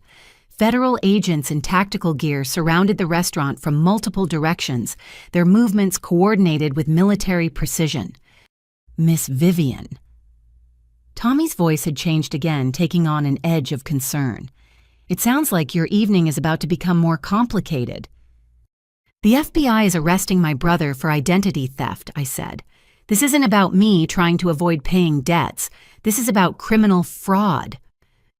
Criminal fraud that resulted in our organization losing substantial amounts of money, Tommy replied. From our perspective, the source of the problem is less important than the solution.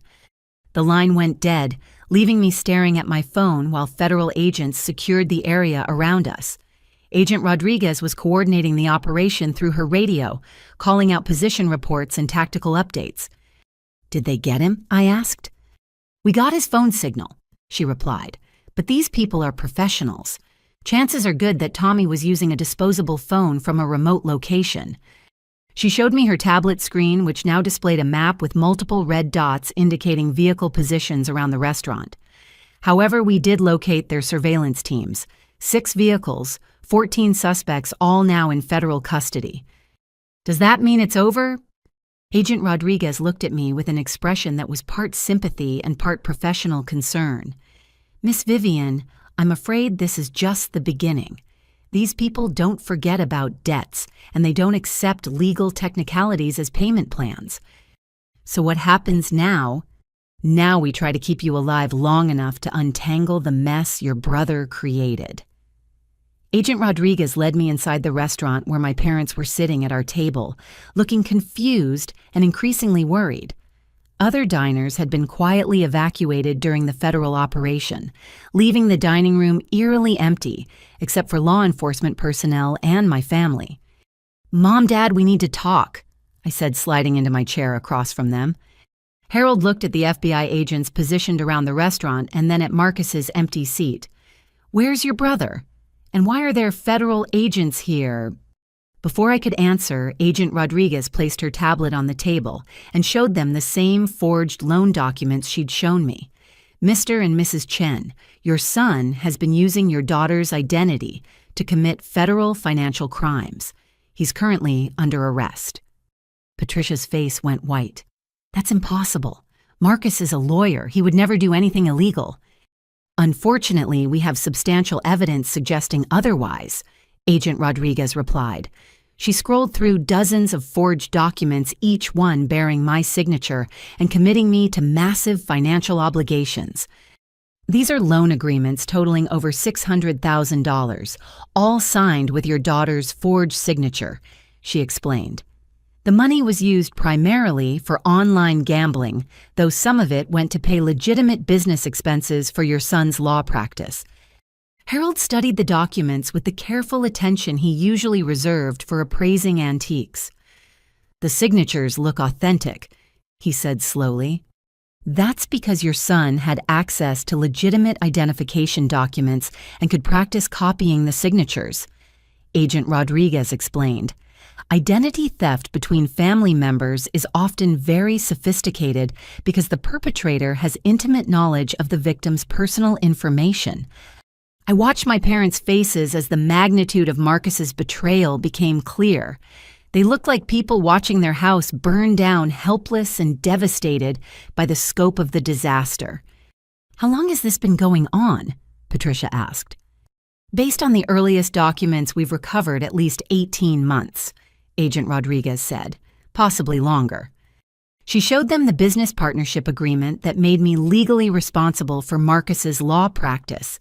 "Your daughter has been listed as a business partner and financial guarantor for most of your son's professional obligations." "But Vivian doesn't know anything about legal work," Harold protested. "That's irrelevant from a legal standpoint," Agent Rodriguez replied. "Her forged signature makes her responsible for the debts regardless of her actual involvement or knowledge." Patricia turned to me with an expression of confusion and growing horror. "Does this mean you owe all this money?" "It means the people who loan the money think I owe it," I said. "Proving the documents are forged will take time, and these aren't the kind of creditors who wait for legal proceedings." Agent Rodriguez pulled up another screen showing financial records for my parents' antique store. "There's another complication. Your son listed this business as collateral for several of the larger loans." Harold's face went from pale to green. "He used our store as collateral. How is that possible?" "Forged business partnership documents claiming your daughter is a co-owner of the antique store," Agent Rodriguez explained.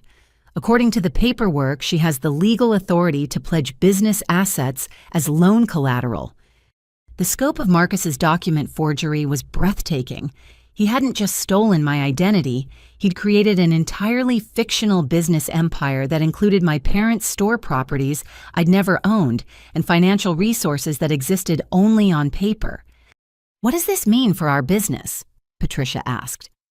"It means the criminal organization that loaned money to your son believes they have legal claim to your inventory and real estate," Agent Rodriguez said bluntly. "They think they can seize your store if the loans aren't repaid." Harold stood up from the table so quickly his chair fell over backward. "They can't take our store. We've owned that business for 30 years. "Unfortunately, they don't care about your legitimate ownership," Agent Rodriguez replied. They have documents suggesting your daughter pledged it as collateral, and they're prepared to collect by any means necessary. My phone buzzed with a text message from an unknown number. I showed the screen to Agent Rodriguez, who read it and immediately called for backup. "We're outside your parents' store. Nice inventory. Would be shame if something happened to it before tomorrow's payment deadline."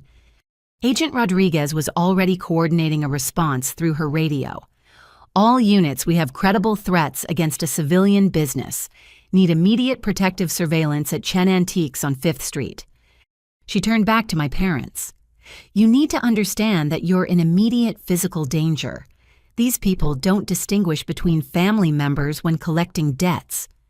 "But we don't owe them anything," Patricia protested. "Your son created documents suggesting you do," Agent Rodriguez said. "From their perspective, the entire Chen family is responsible for paying back money that was loaned based on forged collateral agreements."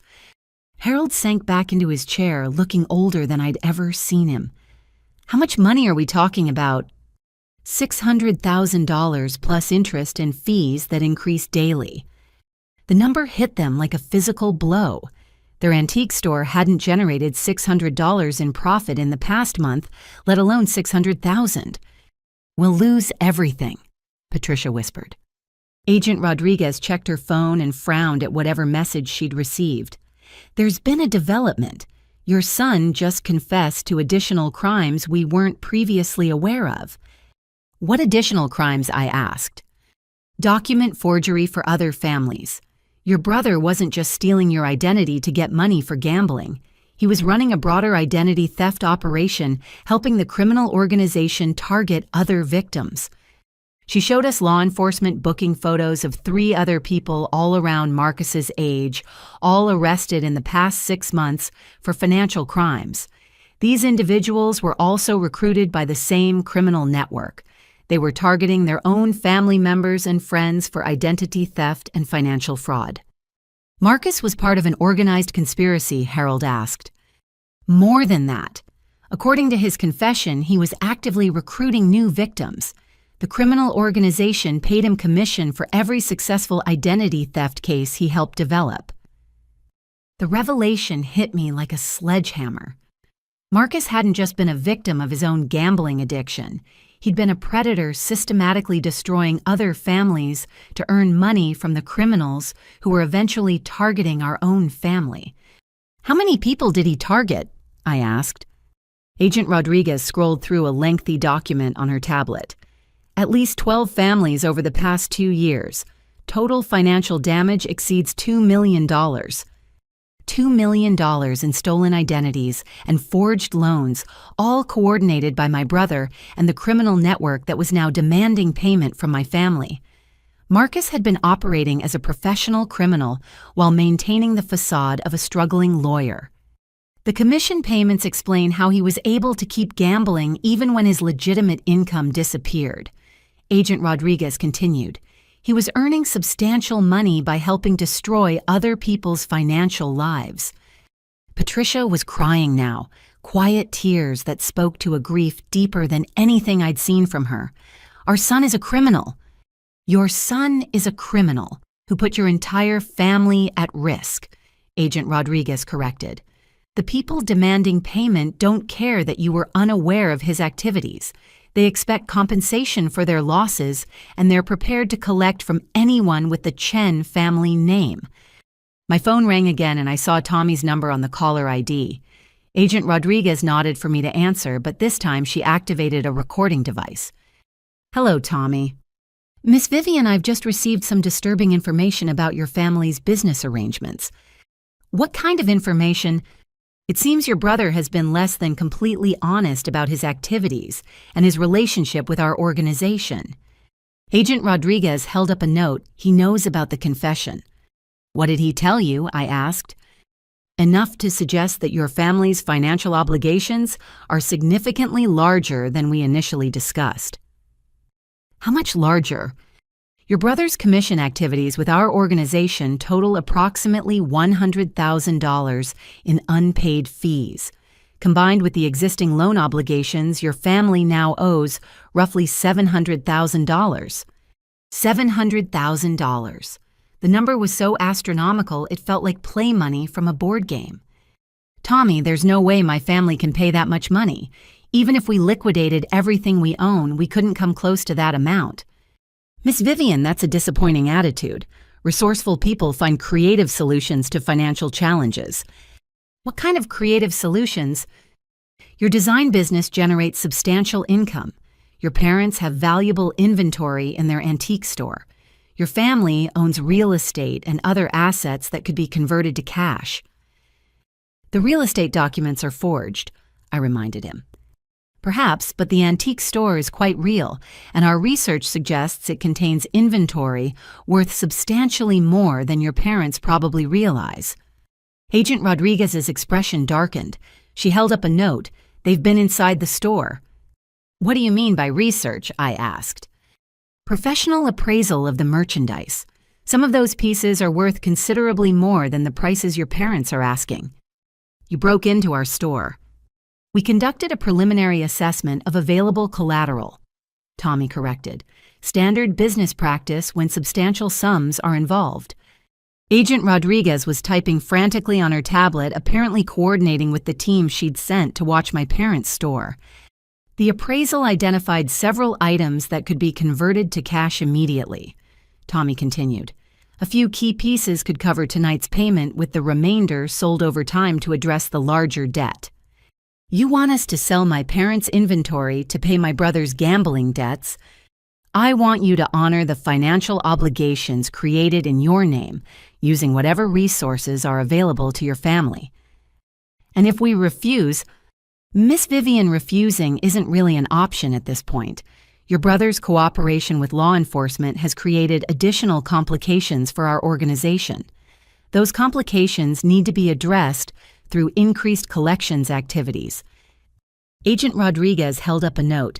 Keep him talking. We're tracing the call. What kind of increased collections activities? I asked. The kind that demonstrate to other clients that defaulting on obligations has consequences. Tommy replied. Your family's situation has become a teaching opportunity for our other customers. The casual way he discussed using my family as an example to intimidate other victims made my blood freeze. We weren't just people who owed money anymore. We were going to be used to send a message to other families trapped in similar situations. How much time do we have? I asked. 24 hours to produce the first installment. 72 hours to present a comprehensive payment plan for the remaining balance. And if we can't, then your family becomes a case study in the consequences of defaulting on legitimate business obligations.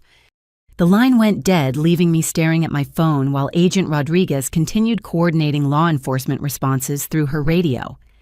Did you get the trace? I asked. Partial location data, but these people use sophisticated communication security, she replied. However, we did get something more valuable. What? Agent Rodriguez showed me a new screen on her tablet displaying surveillance footage from multiple locations. While Tommy was talking to you, his people were moving into position around your parents' store, your apartment building, and your office complex. Moving into position for what? To demonstrate that they can reach you anywhere, anytime, regardless of law enforcement protection. She zoomed in on one of the surveillance images showing Tommy himself standing in front of my apartment building, looking directly at the security camera with that same predatory smile. Miss Vivian, Agent Rodriguez said quietly, I think it's time we discussed witness protection. Agent Rodriguez's mention of witness protection sent a chill through me that had nothing to do with the restaurant's air conditioning.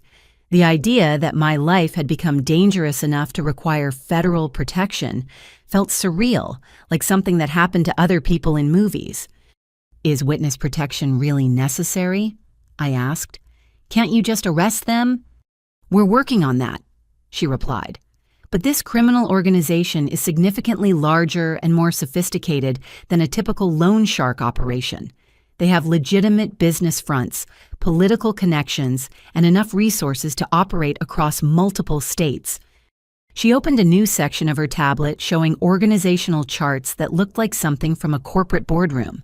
Names, photos, and connection lines mapped out a criminal enterprise that employed dozens of people and generated millions of dollars annually. "The people who approached you tonight are mid-level operatives," Agent Rodriguez explained. "The actual leadership operates from legitimate businesses and rarely has direct contact with victims or street-level collections. So, arresting Tommy and his team won't end this. It might temporarily disrupt their local operations, but the larger organization would simply send different people to continue collections. Your family's debt would be transferred to another team, possibly one with less restraint about using violence." Harold had been listening to our conversation with growing alarm. "Agent Rodriguez, are you saying that federal law enforcement can't protect us from these criminals?" "I'm saying that protection requires your family's complete cooperation with our investigation, and even then, there are no guarantees. These people have resources and motivation to pursue collections for years if necessary." She showed us surveillance photos of other families who had been targeted by the same criminal network. The images were disturbing, showing damaged property, intimidated victims, and in some cases, people who appeared to have been physically assaulted. "This organization doesn't forget debts, and they don't accept partial payments as final settlements," Agent Rodriguez continued. "Once you're in their system, you're expected to pay in full plus interest plus fees plus penalties for any delays or complications." Patricia was staring at the surveillance photos with obvious terror. "What happened to these other families?" "Different outcomes," Agent Rodriguez said grimly. "Some managed to pay the full amounts and were released from their obligations. Others had their homes vandalized, their businesses destroyed, their family members threatened or attacked. And the ones who cooperated with law enforcement, mixed results. A few families entered witness protection and successfully relocated to other states. Others tried to fight the charges publicly and faced escalating retaliation until they either paid or disappeared." The casual mention of people disappearing made my hands shake. This wasn't just about money anymore. This was about survival. "What kind of cooperation would you need from us?" I asked. Agent Rodriguez pulled out a formal document and placed it on the table. "Complete financial disclosure, including access to all bank accounts, business records, and asset documentation. Testimony before a federal grand jury about your brother's activities and the criminal organization's operations, participation in recorded phone calls, and possibly in-person meetings with the suspects." "Recorded meetings, you mean wearing a wire?" "Among other surveillance techniques. We need evidence of the organization's operations that will stand up in federal court. Your family's case could be the key to dismantling their entire network." Harold leaned back in his chair, looking overwhelmed by the scope of what was being asked. "And if we refuse to cooperate, then you're on your own against people who have demonstrated they're willing to use violence to collect money," Agent Rodriguez said bluntly. "Federal law enforcement can't provide protection to people who won't help us build cases against criminals. So our choices are cooperating with the FBI or hiding from criminals for the rest of our lives. Or paying $700,000 plus interest," Agent Rodriguez added. "Though based on what we know about this organization, even full payment might not guarantee your safety." "What do you mean?" Patricia asked. Agent Rodriguez showed us another document, this one detailing the criminal organization's business model. They deliberately create situations where victims can never fully satisfy their obligations. Interest rates change fees, multiply new charges appear regularly. It's designed to keep people trapped in debt permanently. So even if we somehow raised $700,000, they'd find reasons to demand more money. "Almost certainly. Your family has proven to be a reliable source of income, and your brother's cooperation with law enforcement has made you targets for retaliation. From their perspective, you represent both immediate profit and long-term example making." My phone buzzed with another text message, this one containing photos that made my stomach turn. Someone had broken into my apartment and destroyed most of my furniture. My computer equipment, the tools I used to run my design business, had been smashed beyond repair. They're moving faster than expected, Agent Rodriguez said after seeing the photos. This level of immediate retaliation suggests they're either planning to escalate quickly or they're trying to pressure you into paying before we can build a case against them. How quickly could they escalate? I asked. Based on similar cases, anywhere from hours to days. These people operate on business timelines, not legal timelines. They want results fast. Agent Rodriguez received a call on her radio and stepped away from the table to respond. When she returned, her expression was grim. "There's been another development," she said. "Your brother wants to expand his cooperation with our investigation." "What kind of expansion?" "He's offering to provide detailed information about the organization's leadership, their financial operations, and their methods for targeting new victims. In exchange, he wants consideration for reduced charges and protection for his family." "Protection for his family," I repeated. "He's the one who put us in danger." Nevertheless, his information could be invaluable for dismantling this criminal network. The question is whether your family is willing to accept the risks that come with being associated with a cooperating witness. Patricia looked confused. "What kind of risks?" "Cooperating witnesses and their families become high-priority targets for retaliation. The criminal organization will assume you're all working with law enforcement, which makes you threats that need to be eliminated." "Eliminated?" Harold's voice was barely a whisper. "These people have killed cooperating witnesses before," Agent Rodriguez said, matter-of-factly. "If your brother provides testimony that leads to major arrests, your entire family could be marked for assassination." The restaurant felt like it was spinning around me. In the space of a few hours, I'd gone from dealing with family financial drama to facing potential murder by organized criminals. The successful business I'd built, the stable life I'd created, the future I'd planned had all become irrelevant in the face of immediate survival concerns. "What would witness protection involve exactly?" I asked. "New identities, relocation to a different state, complete severance of contact with anyone from your previous lives," Agent Rodriguez explained. "Your business, your friends, your professional reputation, all of it would have to be abandoned." "Forever?" "Potentially. Depending on how successful we are at prosecuting the criminal organization, you might eventually be able to resume limited contact with your previous life. But there are no guarantees." Harold stood up and began pacing around the empty restaurant, his face reflecting the impossible choice we were facing. "So, we can cooperate with the FBI and spend the rest of our lives hiding from criminals, or we can refuse to cooperate and spend the rest of our lives hiding from criminals. Or you can pay the $700,000 and hope they honor their agreement to leave you alone," Agent Rodriguez said, "though, as I mentioned, that outcome is statistically unlikely." "Where would we get $700,000? Patricia asked. "Even if we sold everything we own, we couldn't raise that much money." Agent Rodriguez consulted her tablet again. "Actually, there's something you need to know about your financial situation. The criminal organization's research into your family's assets was quite thorough." She showed us documents I'd never seen before, property records and financial statements that painted a very different picture of my parents' wealth than the struggling business owners they'd pretended to be. "Your antique store inventory is worth significantly more than you've been reporting," Agent Rodriguez said.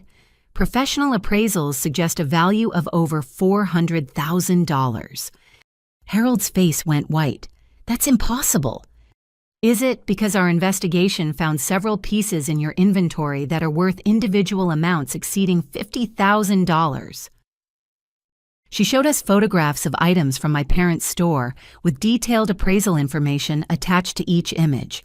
A Civil War-era desk, $75,000. A collection of 19th century paintings, $120,000. A set of antique jewelry, $60,000. "You've been sitting on a fortune while telling your daughter you needed financial help," Agent Rodriguez said. "Why?" Patricia and Harold exchanged glances that suggested they'd been caught in a deception as elaborate as Marcus's gambling addiction. "We didn't know," Patricia said weakly.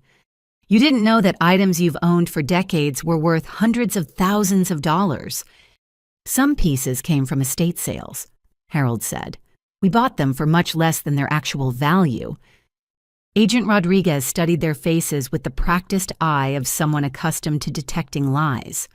"Or you've been deliberately undervaluing your inventory to avoid taxes, insurance costs, and security expenses." The implication hung in the air like smoke. My parents, who had been accepting money from me while claiming financial hardship, were potentially sitting on enough valuable antiques to pay off most of Marcus's debts. "Even if the inventory is worth $400,000, I said, "that's still $300,000 short of what they're demanding." "True," Agent Rodriguez agreed, "but it changes the nature of the negotiations significantly." She pulled up another screen showing Marcus in an interview room, his face haggard and his hands shaking. "Your brother has been providing detailed information about the criminal organization's operations. With his testimony and your family's cooperation, we might be able to arrest the leadership before they can escalate their collections activities." "How long would that take?" I asked. "Weeks, possibly months, which means your family would need protection during the investigation period. And if the prosecution fails, then you'd be in significantly more danger than you are right now because the criminal organization would know you'd been actively working against them." Harold returned to the table and sat down heavily. "Agent Rodriguez, what would you do if this was your family?" "I'd cooperate with the investigation and accept witness protection," she replied without hesitation. "But I'd also liquidate every available asset to pay as much of the debt as possible before entering the program." Liquidate everything. Your antique inventory, your daughter's business equipment, any other assets that could be converted to cash. Reduce the outstanding debt to a manageable amount, then disappear into witness protection until the criminal organization is prosecuted. "That would destroy our entire lives," Patricia protested. "Your lives are already destroyed," Agent Rodriguez said bluntly. "The question is whether you want to save what's left of them or lose everything to criminals who will never stop demanding payment." My phone rang again and I saw a number I didn't recognize. Agent Rodriguez nodded for me to answer. "Hello. Miss Vivian, this is Agent Thompson, FBI. I'm calling from your brother's interview. He asked me to tell you that he has information about your parents that you need to hear immediately." "What kind of information?" "Information that explains why your family became a target for this criminal organization in the first place." Agent Rodriguez took the phone and spoke briefly with Agent Thompson. When she hung up, her expression had changed to one of grim determination. "Your brother has confessed to something that changes everything we thought we knew about this case," she said. "What did he confess to?" "Your parents weren't innocent victims of his criminal activities. They were actively involved in the identity theft operation from the beginning." The words hit me like a physical blow. I stared at Agent Rodriguez, certain I'd misheard her.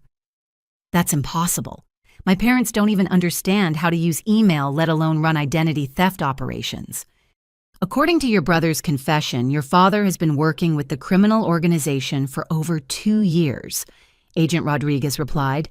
"He's been providing them with information about wealthy customers who visit the antique store." I looked at Harold, whose face had gone from pale to gray.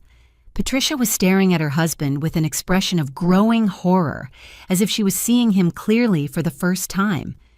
"That's a lie," Harold said, but his voice lacked conviction. "Marcus is trying to shift blame to protect himself." Agent Rodriguez opened a new section of her tablet showing surveillance photos taken inside my parents' antique store.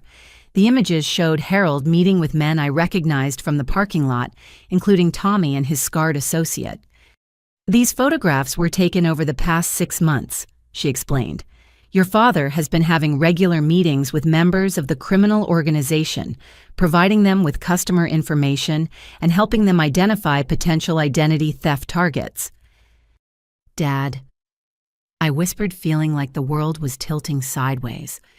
Harold's shoulders sagged in defeat. It wasn't supposed to hurt anyone. They just wanted information about customers who might be interested in private sales. Private sales of what? Agent Rodriguez asked. Stolen merchandise, Patricia said quietly, her voice filled with disgust. You've been helping them fence stolen goods through our store.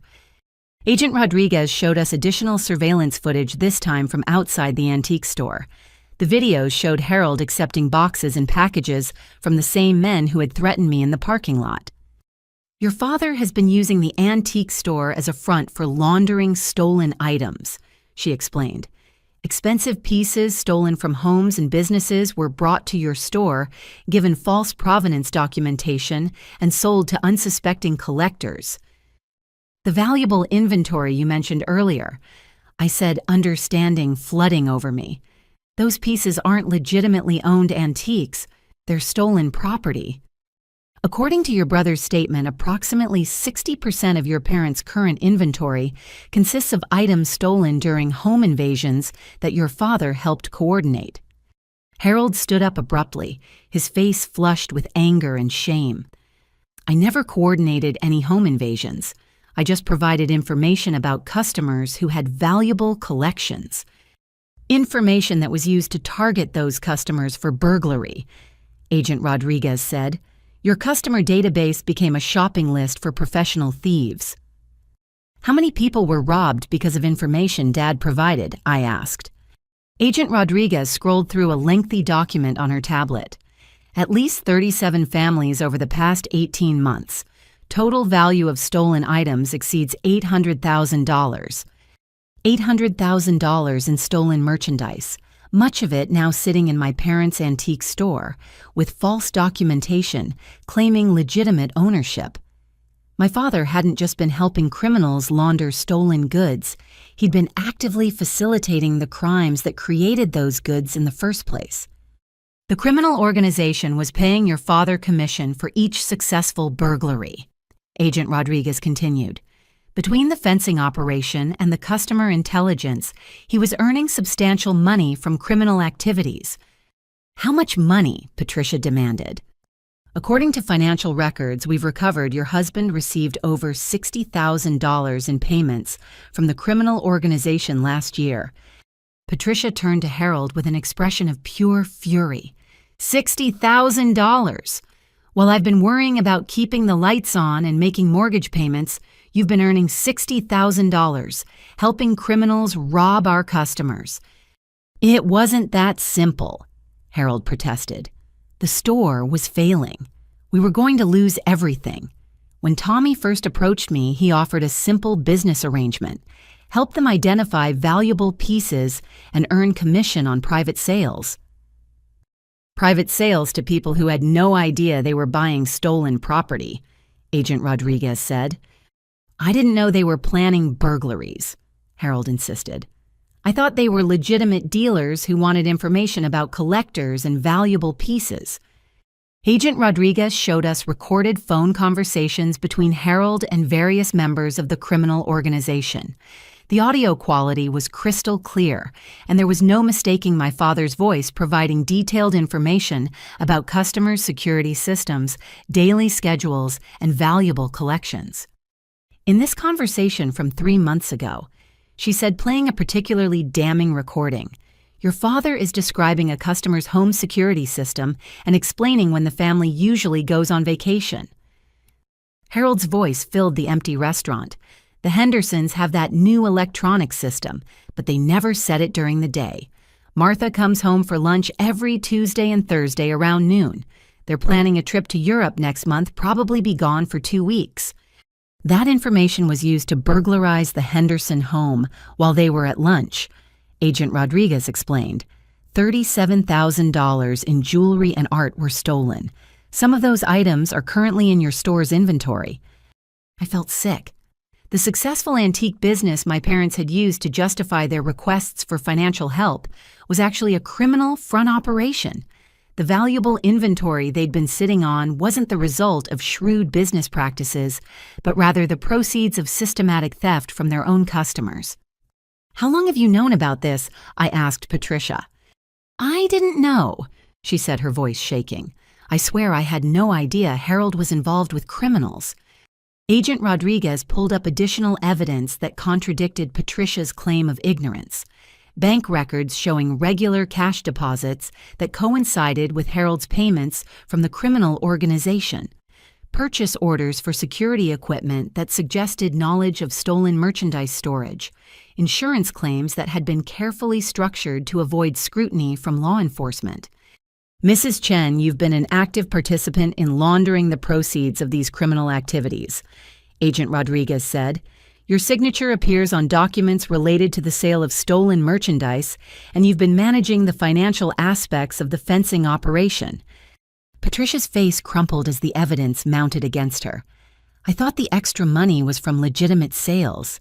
Harold told me we were having a good year because of some estate sale connections he'd developed.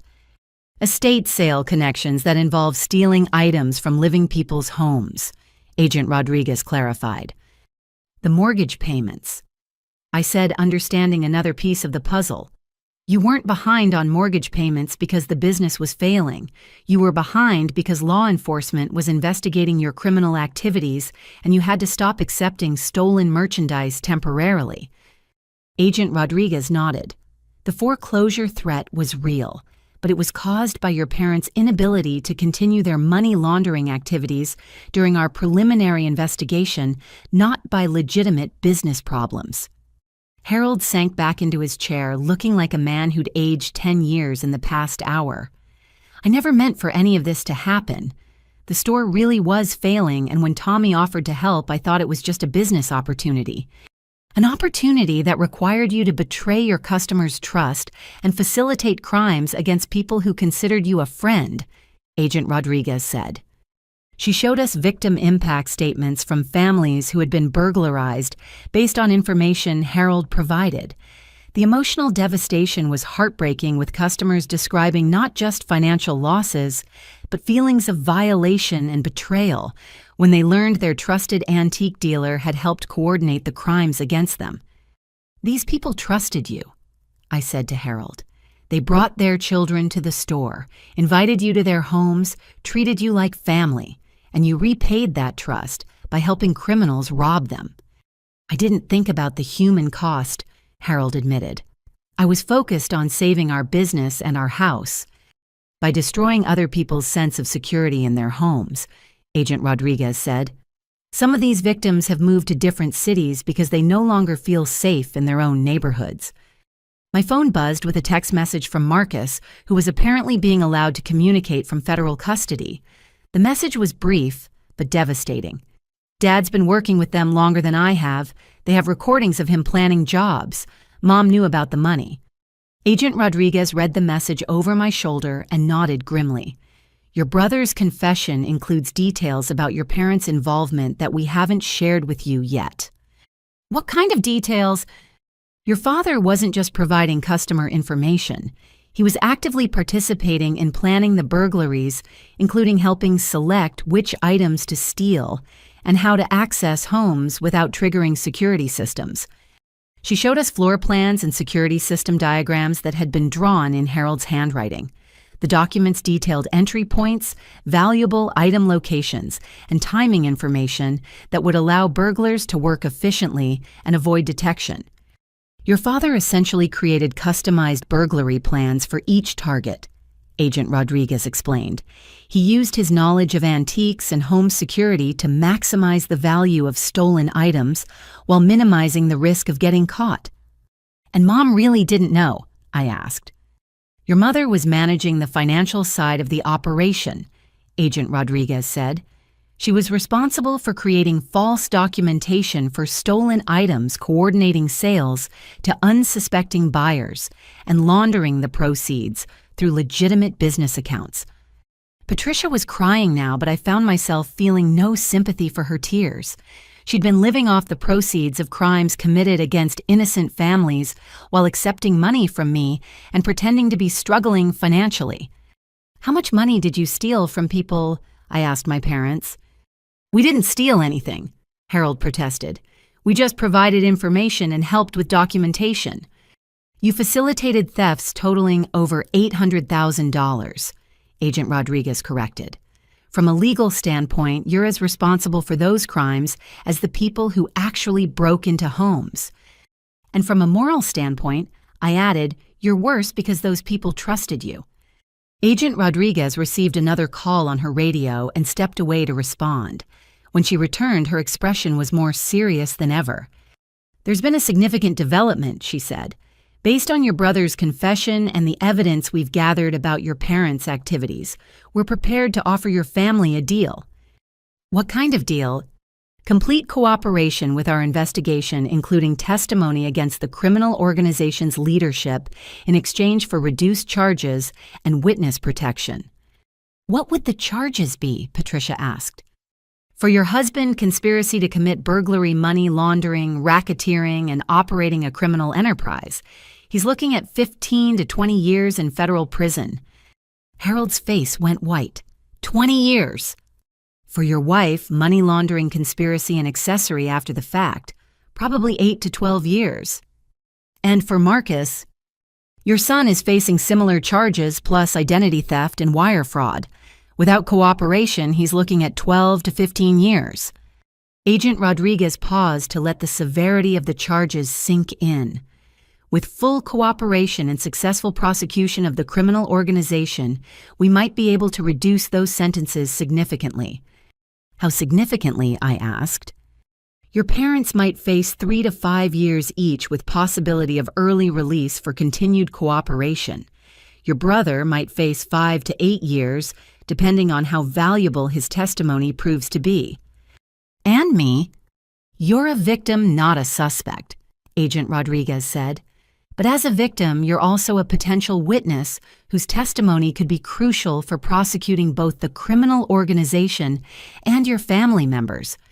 So, I'd have to testify against my own parents and brother. You'd be testifying about the crimes they committed, including the identity theft that victimized you and the criminal activities that put your life in danger.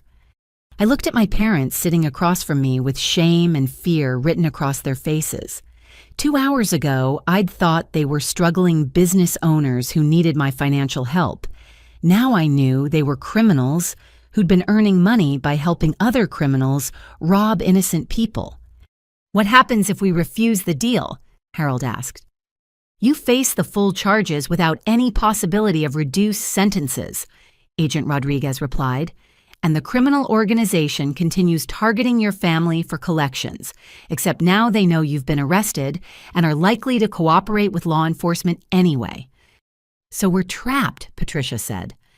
You trapped yourselves when you chose to commit crimes, Agent Rodriguez said bluntly. Now the question is whether you want to take responsibility for those choices and help us protect other potential victims, or whether you want to face the consequences alone while criminals continue threatening your family. My phone rang again, and I saw Tommy's number on the caller ID. Agent Rodriguez nodded for me to answer, but this time she activated recording equipment and gestured for several other agents to listen in. Hello, Tommy. Miss Vivian, I've just received some very interesting information about your family's business activities. What kind of information? It seems your parents have been operating a very successful enterprise in partnership with our organization, much more successful than any of us realized. Agent Rodriguez held up a note. He knows about the arrests. I don't know what you're talking about, I said. Miss Vivian, please don't insult my intelligence. Your father has been one of our most valuable business partners for over 2 years. The merchandise he's helped us acquire has generated substantial profits for everyone involved. Those profits came from stealing from innocent people. Those profits came from identifying undervalued assets and transferring them to more appreciative owners, Tommy corrected. Your father understood the business model perfectly. Agent Rodriguez held up another note. Keep him talking. What does this mean for the debt situation? I asked. It means your family's obligations are significantly more complicated than a simple loan repayment, Tommy replied. Your parents have been partners in a criminal enterprise which makes them responsible for the entire operation's liabilities. What kind of liabilities? When law enforcement disrupts business activities, partner organizations expect compensation for lost revenue and increased risks. Your family's cooperation with the FBI has cost our organization substantial money. Agent Rodriguez was typing frantically on her tablet, apparently coordinating with other law enforcement teams. How much compensation? I asked. $2 million payable immediately, plus ongoing payments to compensate for future lost revenue. $2 million. The number was so absurd it felt like play money, but Tommy's voice carried the same casual certainty he'd used when discussing much smaller amounts. That's impossible, I said. No one has that kind of money. Your parents' business partners certainly do, Tommy replied.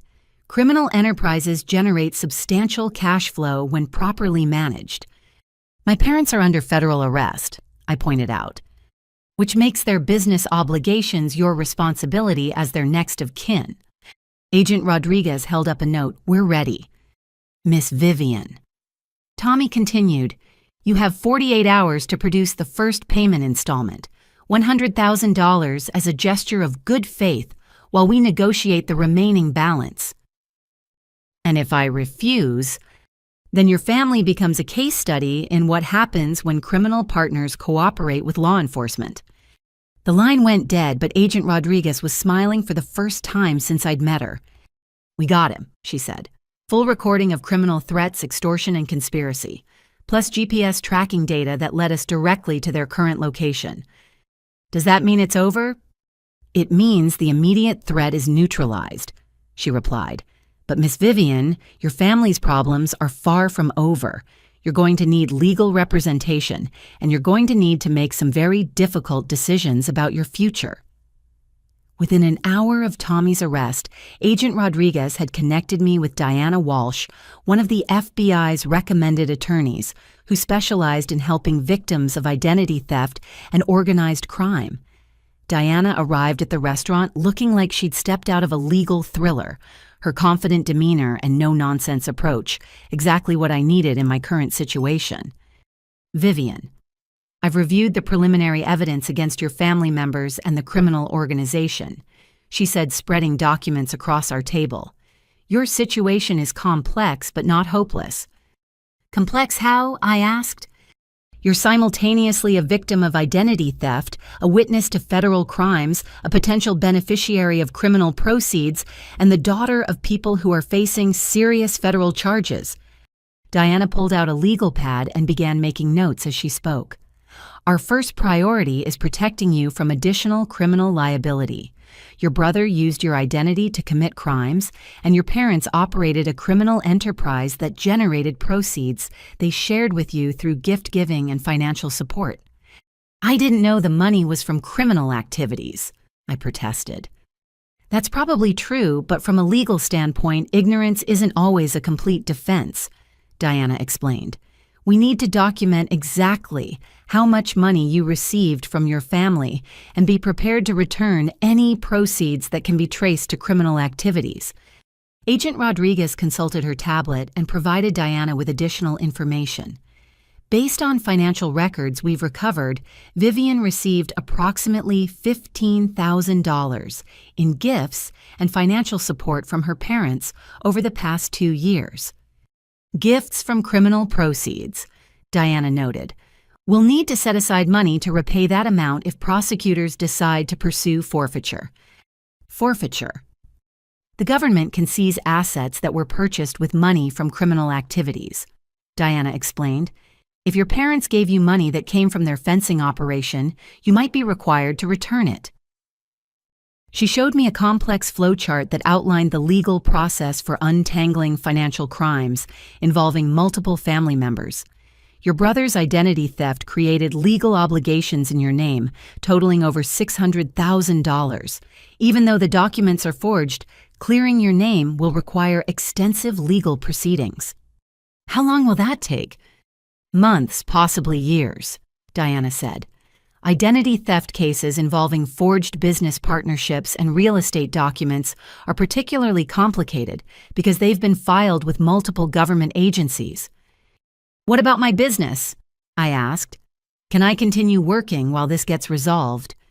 Diana and Agent Rodriguez exchanged glances that suggested bad news was coming.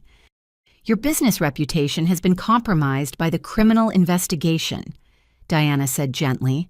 When news of your family's arrests becomes public potential, clients may question your integrity and reliability. Even though I'm a victim, unfortunately, yes. Business relationships depend on trust, and being associated with federal criminal charges, even as a victim, can damage professional credibility.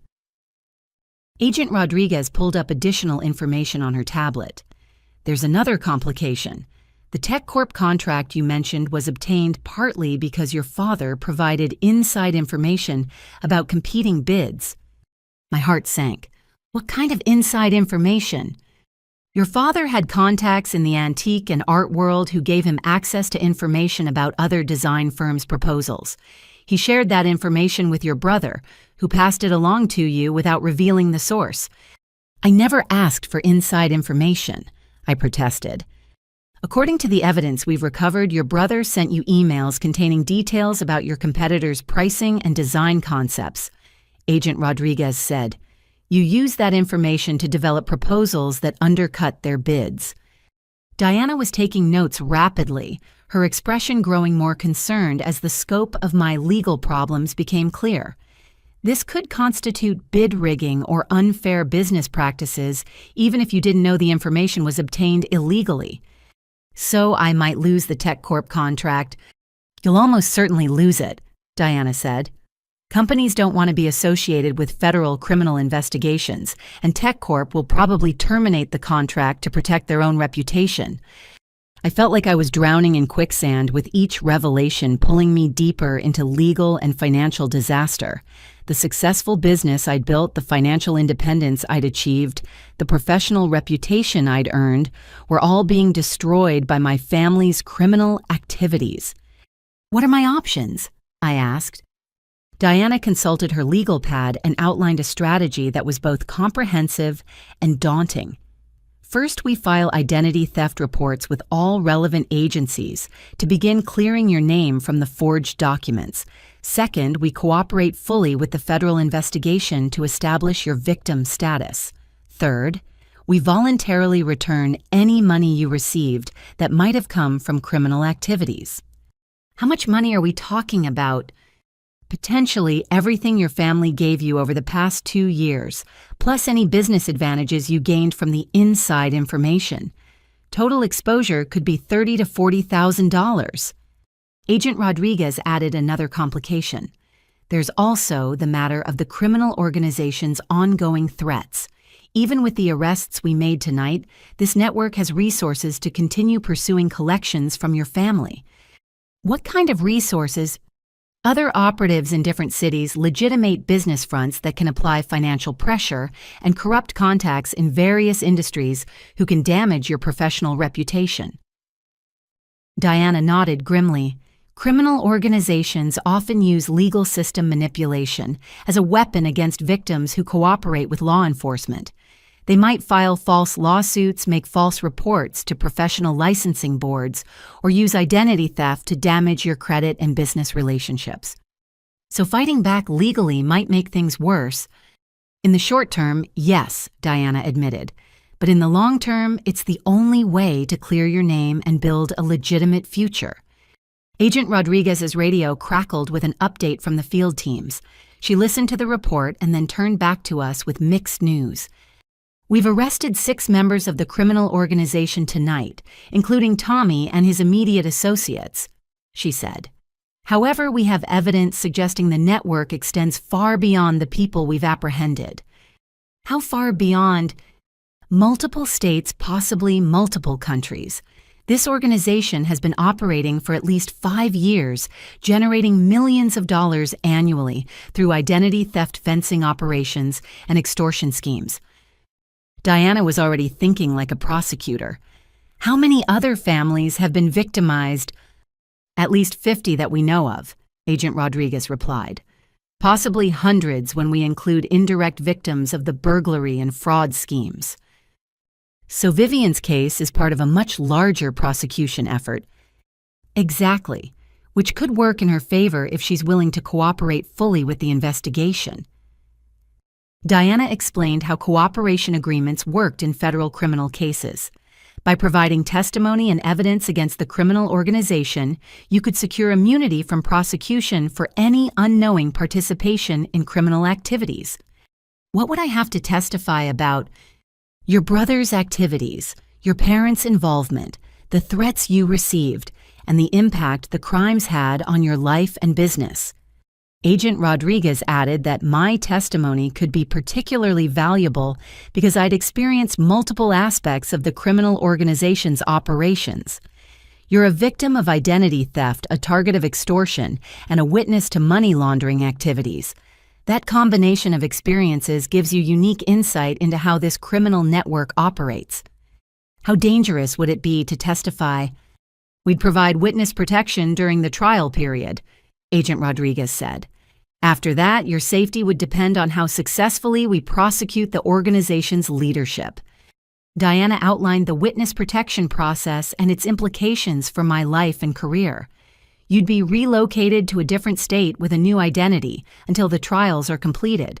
Your business would have to be suspended, your professional relationships would be severed, and you'd essentially start over in a new location. For how long? Minimum of 6 months, possibly longer, depending on the complexity of the prosecution. My phone buzzed with a text message from an unknown number. The message contained a single photo, my parents' antique store, with broken windows and spray-painted threats covering the exterior walls. They're retaliating already, Agent Rodriguez said after seeing the photo. This is why witness protection exists. What about my parents? Are they safe in federal custody? For now. But they'll eventually be transferred to the general prison population where criminal organizations often have contacts who can reach uncooperative witnesses. Diana was studying the photo of the vandalized store with obvious concern. This level of immediate retaliation suggests the criminal organization is more sophisticated and vindictive than typical street-level criminals. What does that mean for my decision about cooperation?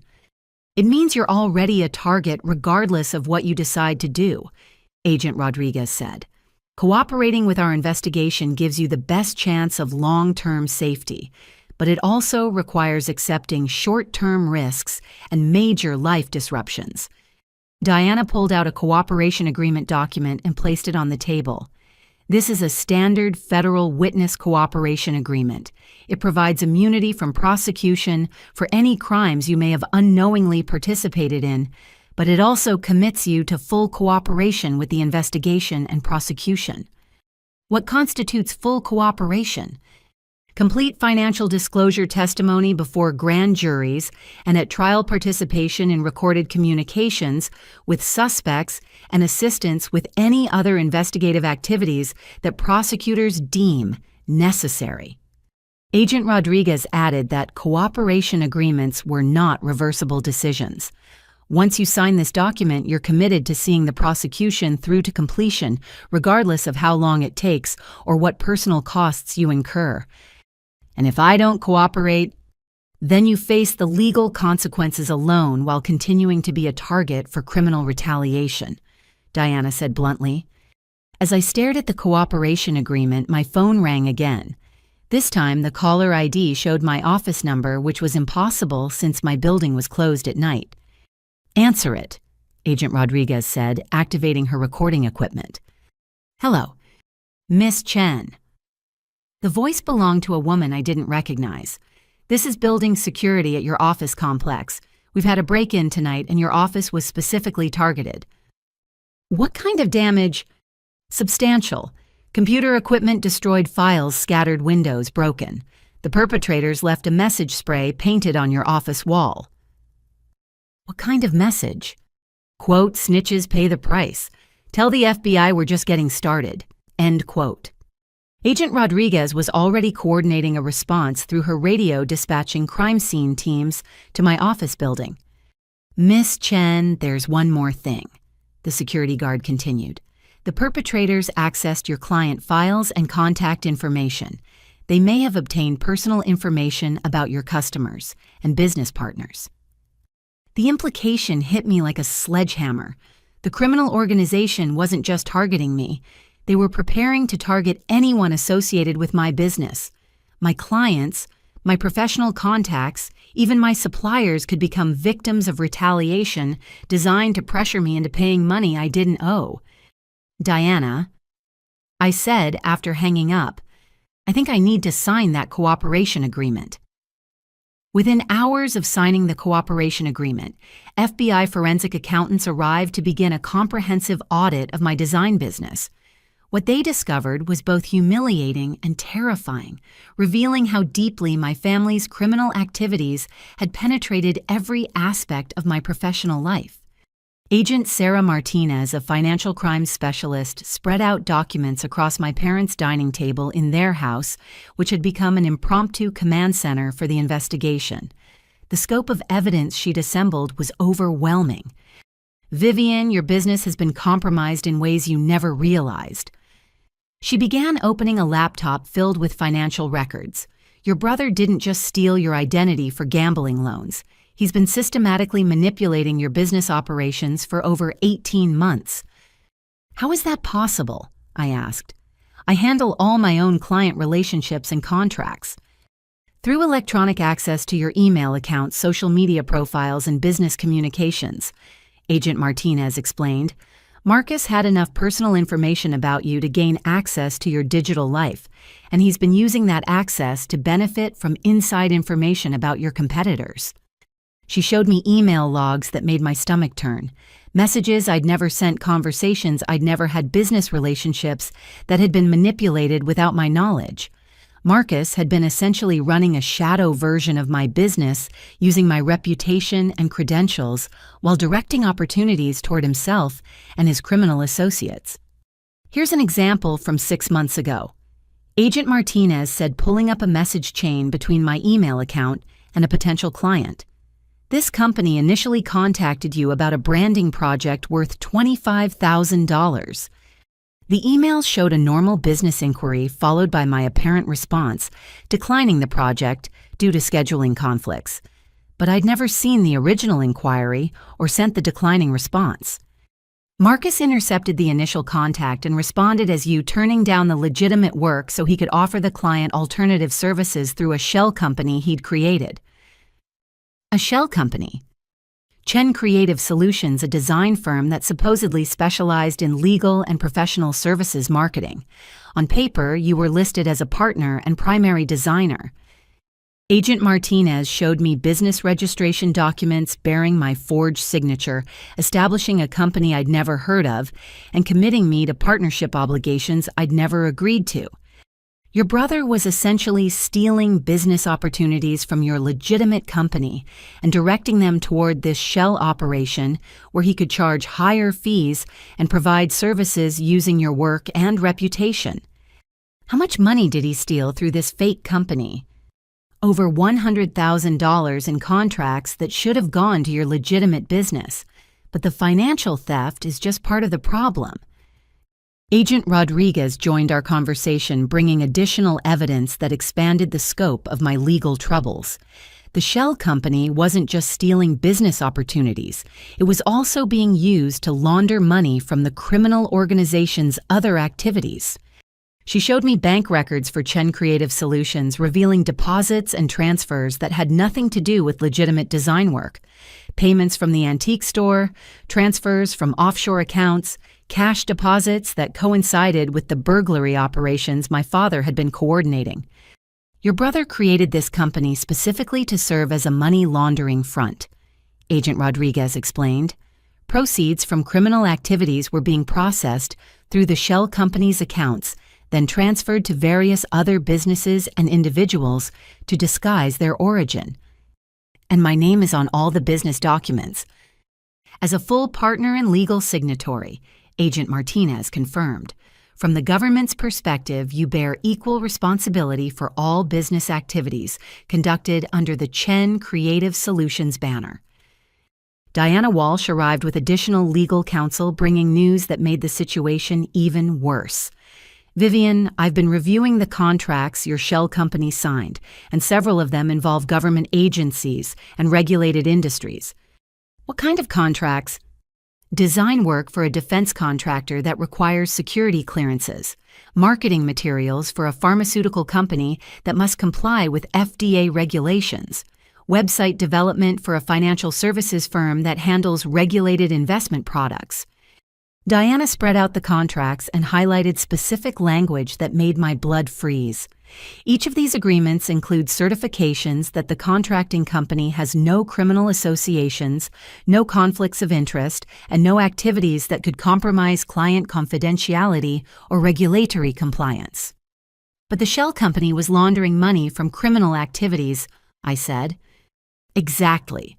Which means these contracts were obtained through fraudulent representations, and the work performed under these contracts could be considered conspiracy to defraud government agencies and regulated businesses.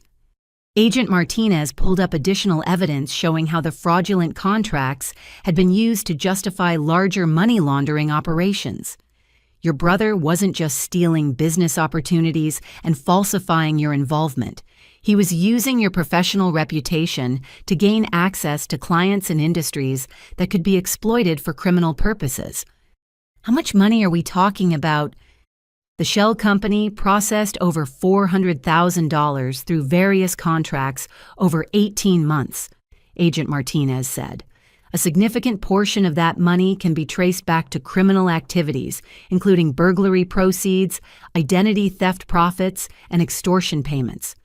Diana was taking notes, frantically trying to assess the legal implications of each revelation. This could constitute conspiracy to commit wire fraud, money laundering, and violation of federal contracting regulations, even if you can prove you had no knowledge of the criminal activities the government might pursue. Civil asset forfeiture. What's civil asset forfeiture? The government seizes assets that were purchased with criminal proceeds or used to facilitate criminal activities, Diana explained. In this case, they could potentially seize any money you earned that can be traced back to business opportunities that were stolen from your legitimate company. Agent Rodriguez added that the asset forfeiture process could extend beyond just money. Your business equipment, intellectual property, even your professional credentials could be subject to seizure if they were used in connection with criminal activities. But I didn't know about any criminal activities. Unfortunately, asset forfeiture doesn't require criminal intent, Diana said. The government just has to prove that assets were connected to criminal conduct regardless of the owner's knowledge or involvement. My phone rang with a call from TechCorp Industries, the company whose $60,000 contract had seemed like such great news just a few hours earlier. I answered with growing dread. Ms. Chen, this is David Park from TechCorp Legal Department. We need to discuss the contract we signed yesterday. What about it? We've received information suggesting that your company may be under federal investigation for criminal activities. Is that accurate? Agent Rodriguez was listening to the conversation and nodding grimly. The criminal organization's threats about damaging my professional reputation were already being implemented. My family is involved in a federal investigation, I said carefully, but my business itself isn't accused of any wrongdoing. Unfortunately, we can't make that distinction from a risk management perspective, David replied. TechCorp has policies prohibiting business relationships with individuals or companies that are subjects of federal criminal investigations. So you're canceling the contract. We're invoking the morals clause that allows immediate termination for any conduct that could damage TechCorp's reputation or business relationships. The morals clause. Standard language I'd seen in dozens of contracts but never thought would be used against me. Now it was destroying the biggest opportunity my business had ever received. We'll be expecting return of the advance payment within 30 days, David continued, and we'll be notifying our industry partners about the termination and its reasons. I hung up feeling like I'd been punched in the stomach. Not only had I lost the $60,000 contract, but TechCorp would be actively damaging my reputation throughout the tech industry. This is how criminal organizations destroy victims who cooperate with law enforcement, Agent Rodriguez explained. They spread information about investigations to professional contacts, creating a cascade of canceled contracts and damaged relationships. Diana was already thinking about legal countermeasures. We can potentially sue for defamation and tortious interference with business relationships, but those lawsuits take years to resolve and cost substantial amounts in legal fees. Legal fees I can't afford because my business is being destroyed, I said. Agent Martinez showed me additional evidence of how the criminal organization was coordinating its retaliation campaign. They've been systematically contacting your clients' vendors and professional associations to spread information about the investigation. How do they have access to my client list?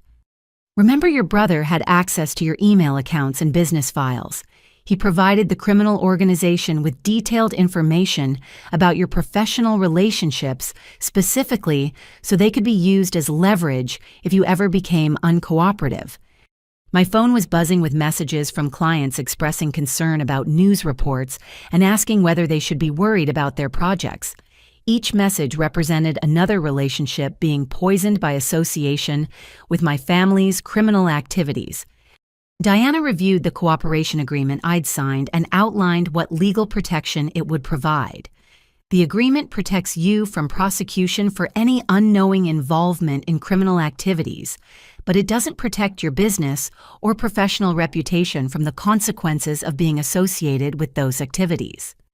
So I could be completely cleared of criminal liability while still losing everything I've worked to build. That's a real possibility, Diana admitted. Criminal investigations create publicity and professional consequences that extend far beyond the legal proceedings. Agent Rodriguez pulled up new information on her tablet showing the scope of the criminal organization's retaliation efforts. They've filed false complaints against you with professional licensing boards, reported your business to tax authorities for alleged fraud, and contacted your bank to suggest that your accounts might be involved in money laundering. Can they do that? They can file false reports, and it takes time for authorities to investigate and dismiss those reports. During that investigation period, your business relationships and financial accounts could be frozen or suspended. Diana outlined a defensive strategy that was both comprehensive and expensive. We'll need to respond to each false report with documentation, proving your innocence, hire forensic accountants to audit your business records, and potentially sue the criminal organization for defamation and harassment. How much will that cost? Conservatively, $50,000 to $75,000 in legal and accounting fees, assuming the case resolves within 6 months. I calculated quickly. My business was being systematically destroyed. My largest contract had been canceled. My professional reputation was under attack, and I needed to spend $50,000 on legal fees to defend against false accusations.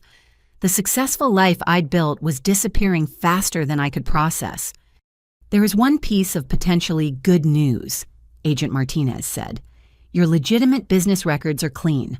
All the criminal activity was conducted through the shell company, which means your real business can potentially be separated from the criminal investigation. What does that mean practically? It means if you can survive the immediate financial and reputational damage, your legitimate business could eventually recover once the criminal cases are resolved. How long until the criminal cases are resolved? 18 months to 2 years for federal prosecutions of this complexity, Agent Rodriguez said. 2 years of defending against false accusations, fighting to preserve my professional reputation, and struggling to maintain financial stability while my family's crimes continued generating legal problems. The cooperation agreement protected me from prosecution, but it couldn't protect me from the devastating collateral damage of being associated with federal criminal investigations. My phone rang again this time with a call from Patricia, who was being allowed to make phone calls from federal detention. Vivian, she said, her voice shaking with fear and guilt. I need to tell you something important about the criminal organization, something that could help the FBI's investigation. What is it? I've been recording conversations with Harold and Marcus for months. I knew they were involved in criminal activities, and I was gathering evidence to protect myself. Agent Rodriguez's eyes widened with interest. If Patricia had recordings of my father and brother discussing their criminal activities, those recordings could provide crucial evidence for prosecuting the entire criminal network. Where are these recordings? Agent Rodriguez asked. Hidden in a safety deposit box at First National Bank, Patricia said. I have documentation showing exactly when each recording was made and who was present for each conversation. Diana was already thinking about how recorded evidence could strengthen our position. If those recordings show that Vivian had no knowledge of criminal activities while documenting the extent of her family's involvement, they could be extremely valuable for clearing her name. More importantly, Agent Rodriguez added, they could provide evidence we need to prosecute the criminal organization's leadership and protect all the families that have been victimized by this network. For the first time since this nightmare began, I felt a spark of hope. The recordings could prove my innocence while helping bring down the people who had destroyed so many lives. But as Agent Rodriguez began coordinating efforts to secure the recordings, my phone buzzed with another message from an unknown number. Your mother's safety depends on those recordings staying hidden. Make the wrong choice, and federal prison won't protect her. The criminal organization somehow knew about Patricia's recordings and was prepared to use violence to prevent them from being used as evidence. Even in federal custody, my family remained targets for retaliation. Agent Rodriguez immediately placed Patricia in protective isolation after the threat, while a team of federal marshals secured the safety deposit box containing her recordings. What they found inside was a treasure trove of evidence that would reshape the entire investigation. Patricia had been recording conversations for 8 months, not just with Harold and Marcus, but with members of the criminal organization who had visited the antique store for business meetings. Her foresight in documenting criminal activities had created an evidential goldmine that could dismantle the entire network. Your mother is much smarter than anyone realized, Diana told me as we reviewed transcripts of the recordings. She understood that her husband and son were involved in something dangerous, and she systematically documented every aspect of their criminal activities. The recordings revealed the true scope of the criminal organization's operations. They weren't just running identity theft and fencing schemes. They were operating a sophisticated money laundering network that processed millions of dollars annually for various criminal enterprises.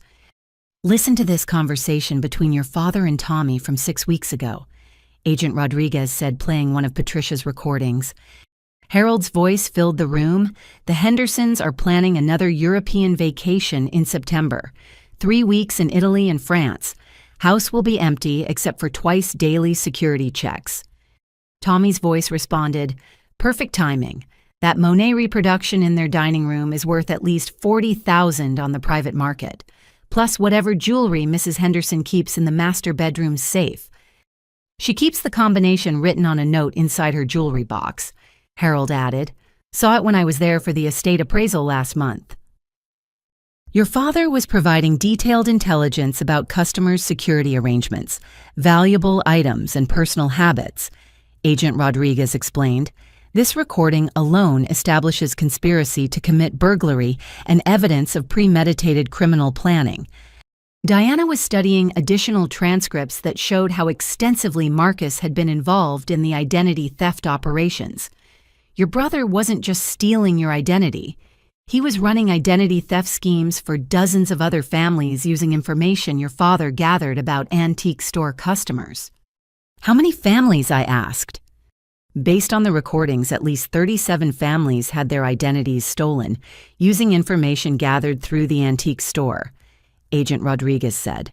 Your family wasn't unique victims. You were part of a systematic criminal enterprise that had been operating for years. Patricia's recordings also revealed something that changed my understanding of her involvement in the criminal activities. In several conversations, she could be heard questioning Harold about suspicious financial transactions and expressing concern about the source of money coming into their business. Listen to this exchange from 4 months ago, Diana said, playing another recording. Patricia's voice, Harold, this cash from Tommy's people doesn't make sense. They're paying us more for storage than those items are worth. Harold's response, Don't ask questions about their business practices. We provide storage space. They pay market rates. Patricia, market rates for stolen merchandise, you mean? I'm not stupid, Harold. I know what this is. Harold, then you know to keep your mouth shut and enjoy the financial stability. Your mother understood the criminal nature of the activities, but felt trapped by financial desperation, Agent Rodriguez explained. The recordings show her repeatedly expressing concern about the illegal activities while feeling unable to stop them. Diana outlined how Patricia's recorded evidence could be used to negotiate better plea agreements for all family members. She documented criminal activities while expressing moral objections to those activities. That combination establishes both cooperation with law enforcement and limited criminal culpability. What does that mean for her charges? Instead of 8 to 12 years for money laundering and conspiracy, she might face 2 to 4 years with possibility of early release for cooperation, Diana said. Agent Rodriguez pulled up additional evidence that the recordings had helped identify. Your mother's documentation allowed us to trace money laundering activities across 6 different states and identify 12 other criminal associates we hadn't known about. 12 other criminals. Members of the organization who were operating similar schemes in other cities. Your mother's recordings provided communication evidence that allowed us to connect criminal activities in multiple jurisdictions. The scope of the criminal network was far larger than anyone had realized. The organization wasn't just targeting families in our city. They were running coordinated operations across multiple states, potentially victimizing hundreds of families through identity theft and burglary schemes. Diana's phone rang with news from federal prosecutors who'd been reviewing Patricia's evidence. The U.S. Attorney's Office wants to offer your mother a cooperation agreement with substantial sentence reduction in exchange for testimony against the organization's leadership. What kind of sentence reduction? Potentially down to 18 months with possibility of serving in minimum security facility and early release for continued cooperation. Agent Rodriguez added that Patricia's cooperation could extend beyond just legal testimony. She has first-hand knowledge of how the organization recruits new criminals' targets, victims, and launders proceeds. That information could help us prevent similar crimes against other families. So Mom could actually help stop other people from going through what we've experienced. Exactly. Her recordings and testimony could be instrumental in shutting down this criminal network permanently. My phone rang with a call from Patricia, who had been briefed on the cooperation agreement being offered by federal prosecutors. Her voice sounded different than I'd ever heard it, stronger and more determined. "Vivian, I need to apologize for everything," she said. "I knew Harold was involved in criminal activities and I should have stopped it or reported it to authorities." "Why didn't you?" "Fear and financial desperation," she admitted. "We were facing foreclosure, the store was failing, and when Harold started bringing in extra money, I chose to look the other way rather than confront the reality." "But you were recording everything." "Because I knew eventually someone would hold us accountable, and I wanted evidence to protect myself and potentially help law enforcement when that day came." Agent Rodriguez gestured for me to ask about specific aspects of the criminal organization's operations that could help their investigation. "Mom, do you know how many other families have been targeted by these people?" "Based on conversations, I overheard at least 50 families in our region alone," Patricia replied. "But Harold mentioned that Tommy's organization works with similar groups in other states. The total number could be in the hundreds." Diana was taking notes about potential victim compensation programs that might be available if the government could seize criminal assets. With this level of documentation, we might be able to recover stolen money and return it to victims. "How much money?" "Based on the recordings and financial evidence we've gathered, the criminal organization has processed over $5 million through various schemes over the past 3 years, Agent Rodriguez said. $5 million stolen from innocent families through identity theft, burglary, and fraud schemes. The recordings Patricia had made could be instrumental in recovering that money and returning it to victims. "There's something else," Patricia said. Harold kept detailed records of every criminal transaction in a ledger hidden behind a false panel in our bedroom closet. Names, dates, amounts, contact information for criminal associates. Agent Rodriguez was already coordinating with the team searching my parents' house. Within minutes, they'd located the hidden ledger and were photographing pages that documented years of criminal activity in meticulous detail. "Your father kept records like he was running a legitimate business," Agent Rodriguez said, showing me photos of Harold's handwritten ledger entries.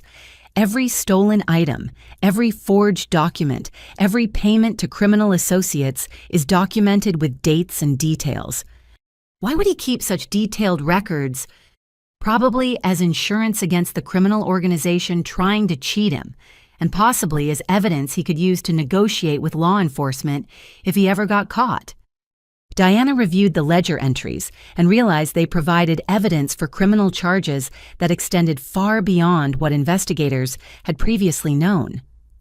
This documentation shows criminal activities going back 4 years, involving dozens of additional victims and criminal associates. What does that mean for the prosecution? It means the government can potentially file additional charges against the organization's leadership and recover assets to compensate victims going back several years. Agent Rodriguez received an update from the team coordinating arrests based on Patricia's evidence. "We've made 12 additional arrests today based on information from your mother's recordings and your father's ledger. The entire criminal network is being systematically dismantled." "Does that mean we're safe now?" "Safer than you were yesterday," Agent Rodriguez replied. "But criminal organizations often have resources and contacts that extend beyond the people we've arrested. Complete safety will depend on how thoroughly we can prosecute the leadership." Diana outlined the next steps in the legal process, which would involve extensive cooperation from all family members. "Your mother's testimony will be crucial for proving the scope of the criminal enterprise. Your brother's information about identity theft victims will help us identify families who need assistance. Your father's detailed records will provide evidence for financial restitution." And my role? As a victim who cooperated with the investigation and provided evidence that led to major arrests, you'll be eligible for witness protection, victim compensation, and assistance with rebuilding your life and business. Agent Rodriguez added that my cooperation had been instrumental in protecting other potential victims. "By working with us instead of paying the criminal organization, you helped prevent them from targeting additional families and gave us the evidence we needed to shut down their operations." For the first time since this nightmare began, I felt like fighting back had been the right choice. Instead of becoming perpetual victims of an endless extortion scheme, my family's cooperation was helping dismantle a criminal network that had been destroying lives for years. My phone rang again, but this time the caller was Agent Thompson, with news that marked a major turning point in the investigation. "Vivian, we've arrested the criminal organization's leadership based on evidence your family provided. The people who threatened you are now facing federal charges that could result in life sentences." All of them. 17 arrests across 6 states, including the senior leadership who had been operating from legitimate business fronts. Your family's evidence provided the breakthrough we needed to reach the top of the organization. Agent Rodriguez was smiling for the first time since I'd met her. This case is going to become a model for how families can fight back against organized crime through cooperation with law enforcement. Diana added that the successful prosecution could lead to substantial victim compensation. With the criminal organization's assets being seized, there should be significant funds available to compensate families for their losses and help them rebuild their lives. "How much compensation?" "Potentially enough to cover your legal expenses, business losses, and the financial damage caused by the identity theft," Diana said. For the first time in days, I allowed myself to hope that this nightmare might actually have a positive ending.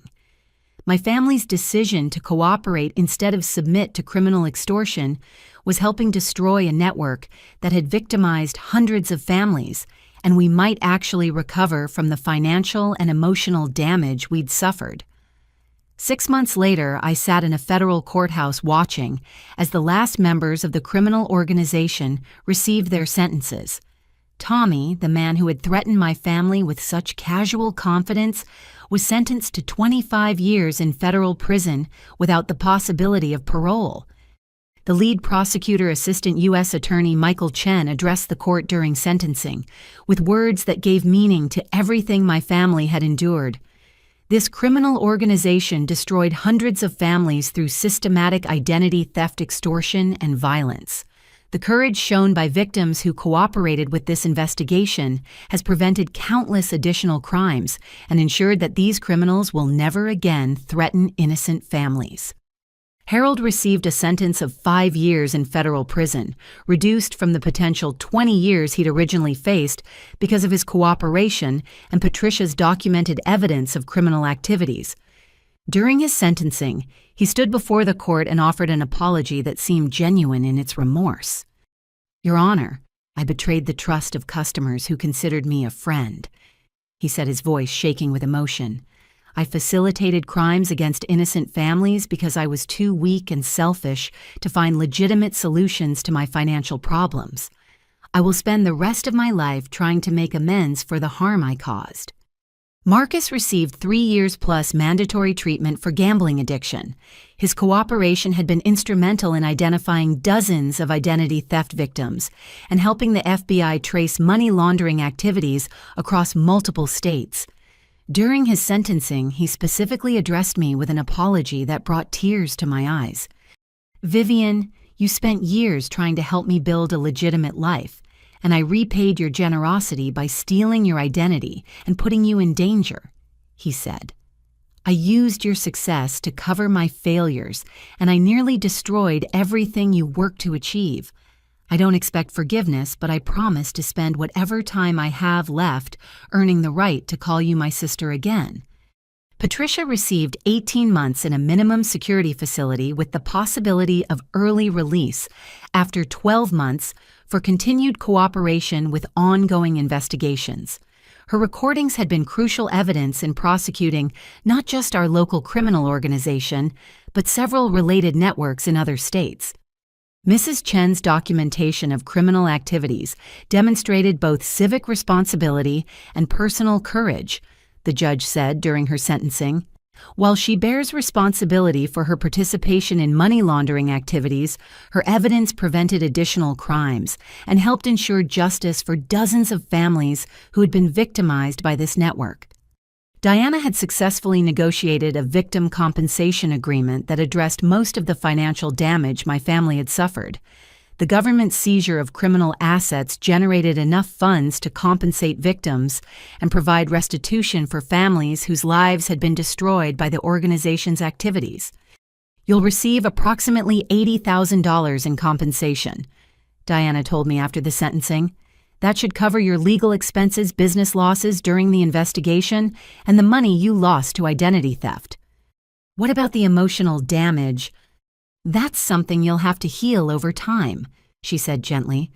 "But you've survived something that destroys many families, and you did it by choosing to fight back rather than submit to criminal demands." Agent Rodriguez, who had become not just a law enforcement contact, but a friend during the investigation, joined us for coffee after the final sentencing. She brought news about the broader impact of our case on federal law enforcement efforts. This investigation led to the arrest of 47 criminal associates across 12 states, she said. "The techniques we developed for tracing identity theft and money laundering activities are now being used by FBI field offices nationwide. So our nightmare helped other families avoid similar situations." "Absolutely. Your family's cooperation created a playbook for fighting back against organized crime that's already been used successfully in 6 other major cases." I had spent the past 6 months rebuilding my design business from scratch, working with new clients who didn't know about the federal investigation or my family's criminal history. The process had been slow and sometimes discouraging, but it had also been strangely liberating. "I'm earning about 60% of what I was making before," I told Agent Rodriguez. "But every dollar I earn now is completely clean and legitimate.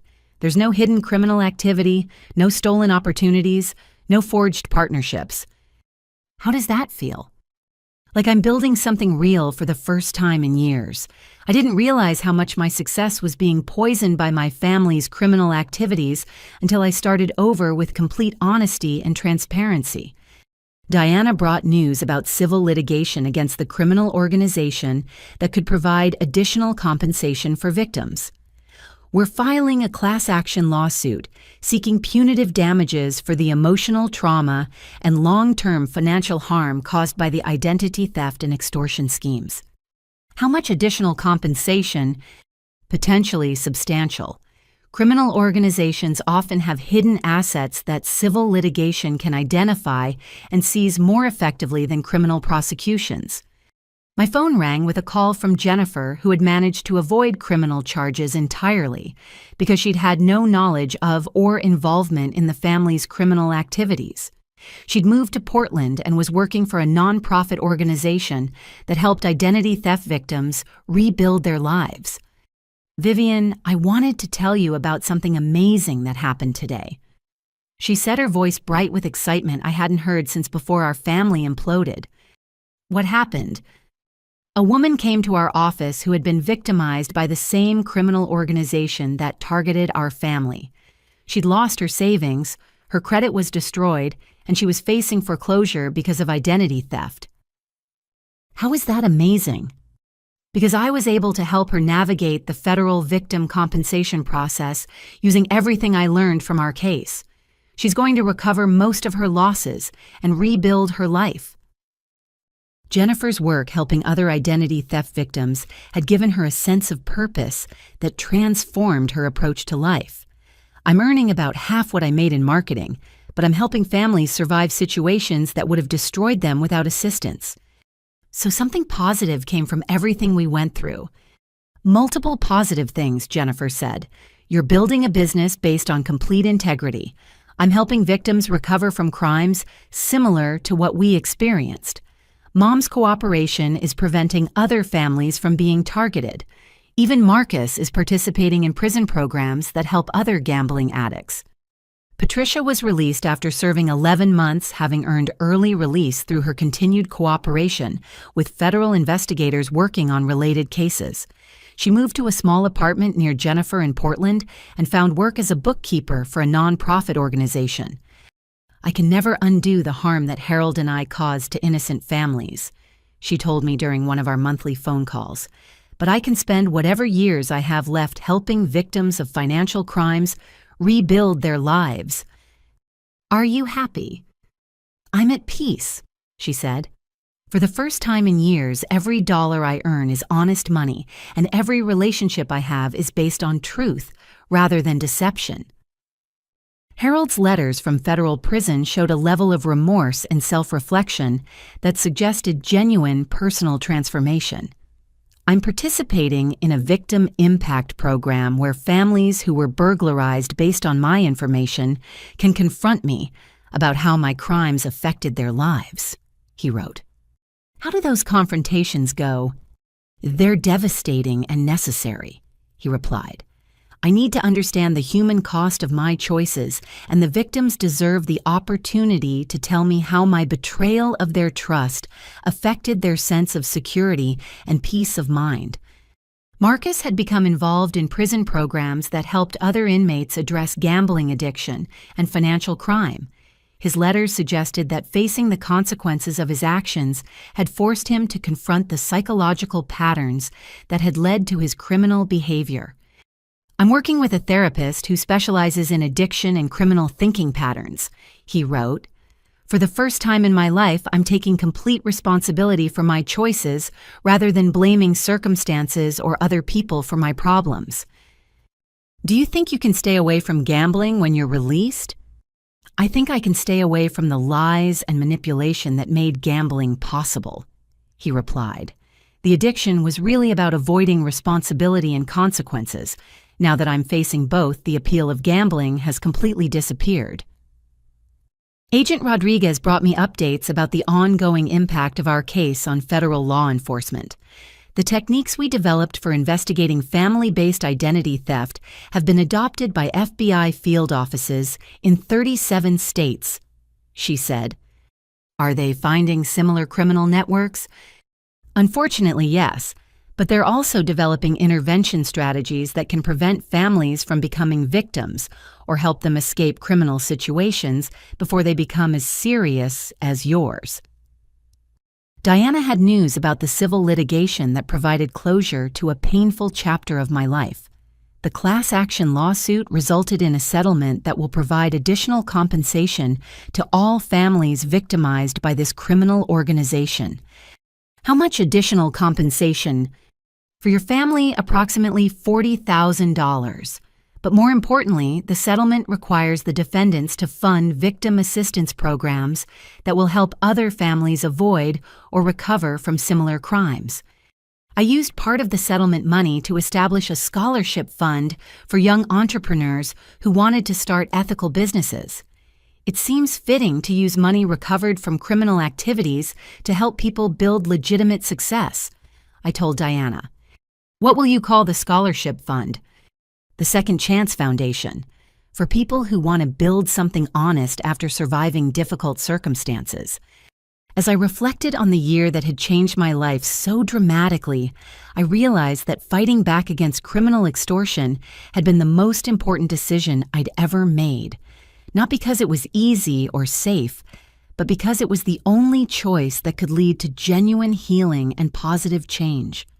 My design business was smaller but more sustainable than before. My family relationships were healthier because they were based on honesty rather than financial manipulation.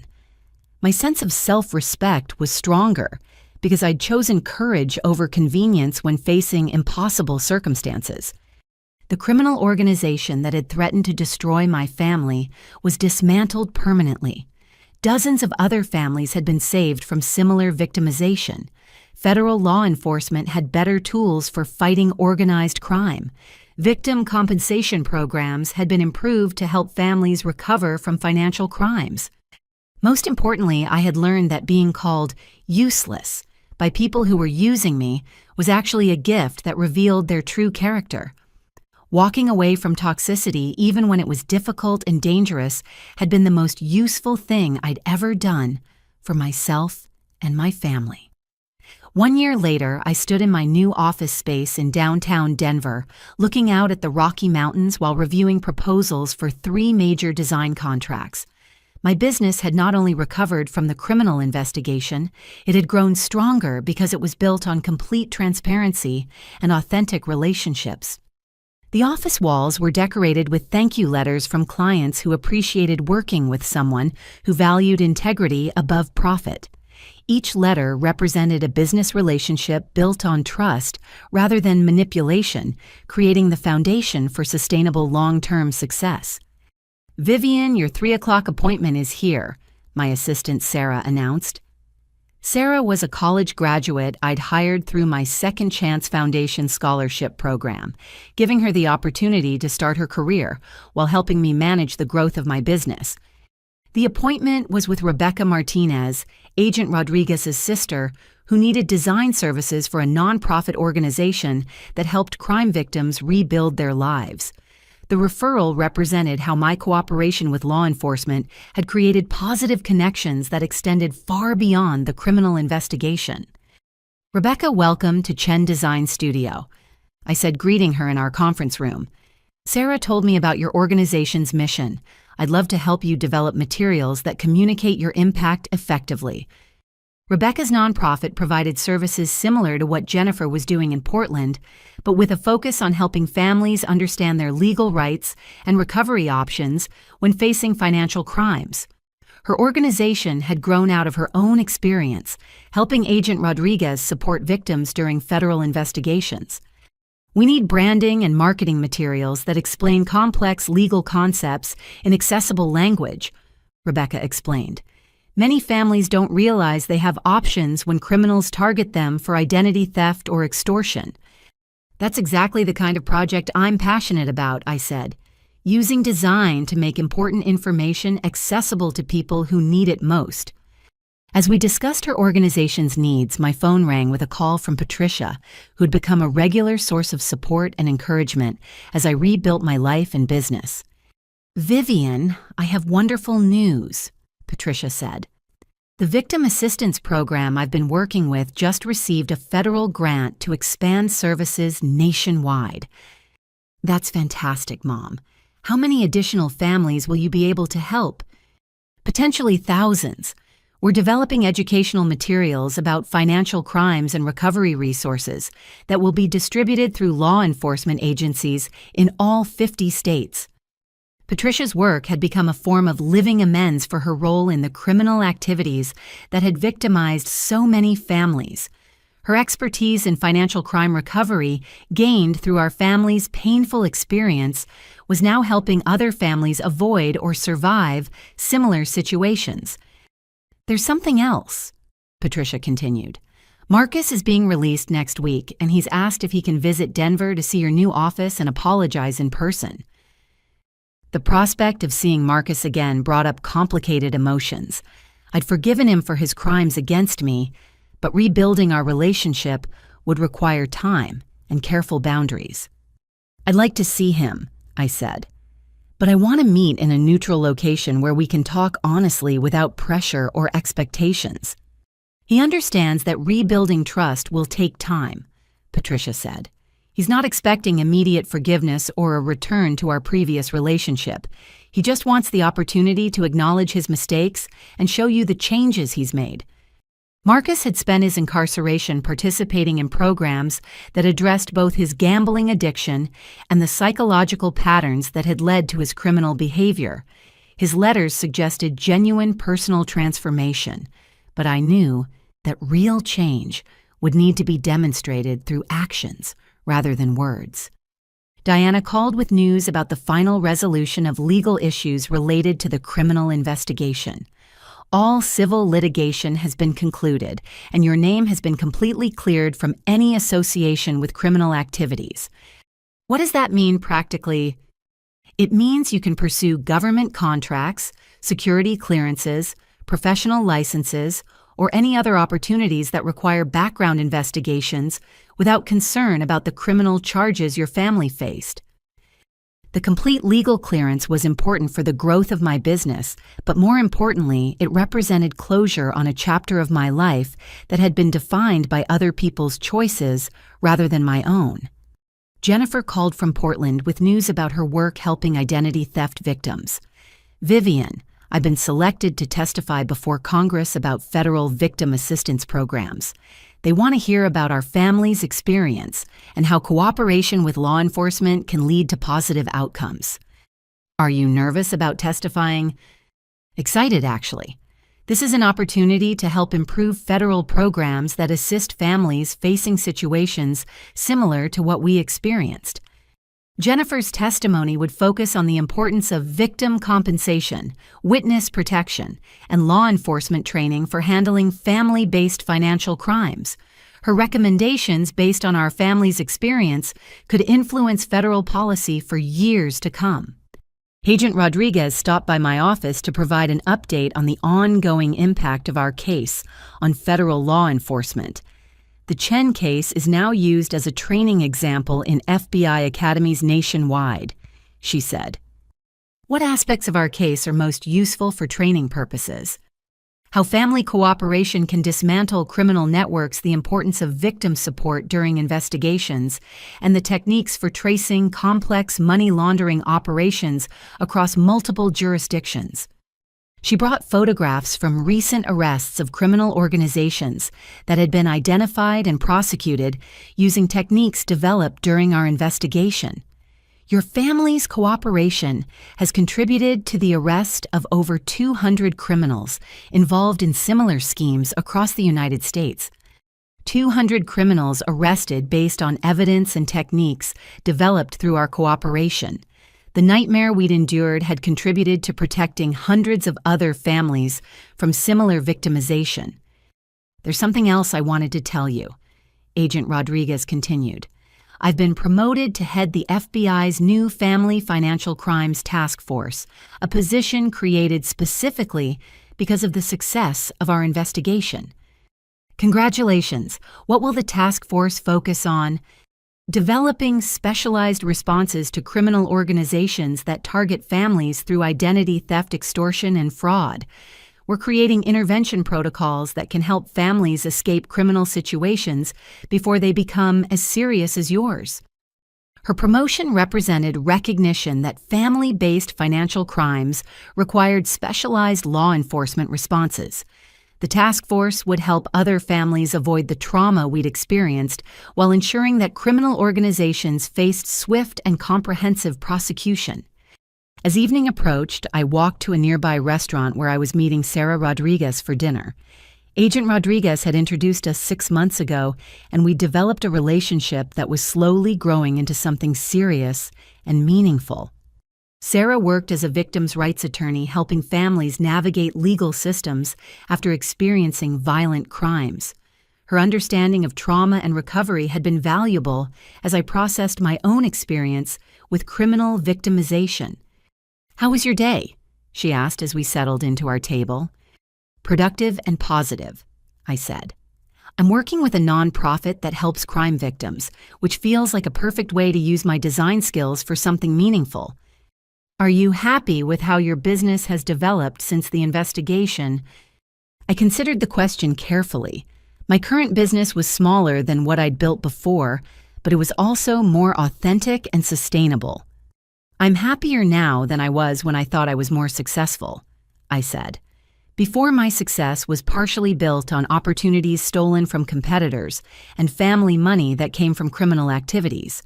Now every client relationship and every project is completely legitimate. Sarah understood the psychological complexity of rebuilding life after discovering that previous success had been partially based on criminal activity. It must have been difficult to realize that some of your achievements weren't entirely your own. Devastating initially, but also liberating once I started building something completely clean and honest. Now I know that every success is genuine. As we talked about our respective work helping crime victims, I realized how much my perspective on success and family relationships had changed over the past year. Previously, I'd measured success primarily in financial terms and family relationships primarily in terms of obligations and expectations. "What's the most important thing you've learned from everything you've experienced?" Sarah asked. "That being called useless by people who are using you is actually valuable information about their character, not yours," I said. "And that walking away from toxicity, even when it's difficult and dangerous, is often the most useful thing you can do for yourself and the people you really care about." Sarah smiled at the wordplay. "So being called useless led to your most useful decision." "Exactly. My family's criticism revealed their true values and priorities. They needed my money but resented my ability to earn it. They depended on my generosity but treated me like their charity case. That dynamic was never going to lead to healthy relationships. And now my relationships with family members are based on honesty and mutual respect rather than financial dependence and emotional manipulation. We're building healthier connections because we're all taking responsibility for our own choices and consequences." As we finished dinner, my phone buzzed with a text message from Marcus, who was preparing for his release from federal prison. "Vivian, I know rebuilding our relationship will take time and proof that I've changed. I'm ready to do the work required to earn back your trust." I showed the message to Sarah, who understood the complexity of family relationships after criminal behavior. "How do you feel about reconnecting with him?" "Cautiously optimistic," I said. "His letters suggest genuine personal growth, but I'll need to see consistent change behavior over time before I can fully trust him again." That's a healthy approach. You can be open to reconciliation without being naive about the work required to rebuild trust. We walked back toward my apartment, passing the building where my office had been vandalized during the criminal organization's retaliation campaign. The space now housed a small restaurant, but seeing it reminded me of how far I'd come from those terrifying early days of the investigation. Do you ever regret cooperating with the FBI instead of trying to pay the criminal organization? Sarah asked. Never. Paying them would have solved an immediate problem while creating long-term dependence on people who made money by destroying families. Cooperating with law enforcement was harder initially, but it led to genuine resolution and positive change. As we reached my apartment building, I reflected on how dramatically my life had changed since that dinner when I finally stood up to my family's financial and emotional manipulation. My business was smaller but more honest. My family relationships were healthier because they were based on truth rather than deception. My sense of self-respect was stronger because I'd chosen courage over convenience when facing impossible circumstances. Most importantly, I'd learned that real success comes from building something authentic rather than impressive, and that real family relationships are based on mutual support rather than one-sided dependency. The criminal organization that had threatened my family was permanently dismantled. Dozens of other families had been saved from similar victimization. Federal law enforcement had better tools for fighting organized crime. Victim compensation programs had been improved to help families recover from financial crimes. "There's something I want to ask you," Sarah said as we stood outside my building. "What is it? How do you feel about the future now? Are you optimistic about what comes next?" I looked up at the stars visible above Denver's skyline, thinking about everything I'd survived and everything I'd learned about resilience, integrity, and the importance of choosing courage over fear. "I'm optimistic because I know I can survive difficult circumstances and make good choices even under pressure," I said. "I'm optimistic because I've built something genuine that can't be destroyed by other people's lies or criminal behavior." And personally, are you optimistic about relationships and family? I'm optimistic because I've learned to recognize the difference between people who love me and people who use me. That knowledge makes it possible to build authentic relationships based on mutual respect rather than financial or emotional dependency. As I prepared to go inside, I thought about how to end this story in a way that would inspire other people facing similar situations to choose courage over submission to criminal demands. "Sarah, if you met someone whose family was being targeted by criminals for money they didn't owe, what would you tell them?" She considered the question carefully. "I'd tell them that submitting to criminal demands might solve immediate problems, but it creates long-term vulnerability to additional extortion and manipulation. I'd tell them that fighting back through legal channels is harder initially, but leads to genuine resolution and protection." "What else?" "I'd tell them that discovering family members are criminals is devastating, but it's also an opportunity to build healthier relationships based on honesty rather than deception. And I'd tell them that being called useless by people who are using you is valuable information that can guide you toward better choices." I realized that our conversation had provided the perfect ending for my story, one that emphasized the lessons I'd learned and the hope I felt for families facing similar situations. As I headed inside to call Jennifer and Patricia with updates about my business and my life, I felt grateful for the journey that had brought me to this point.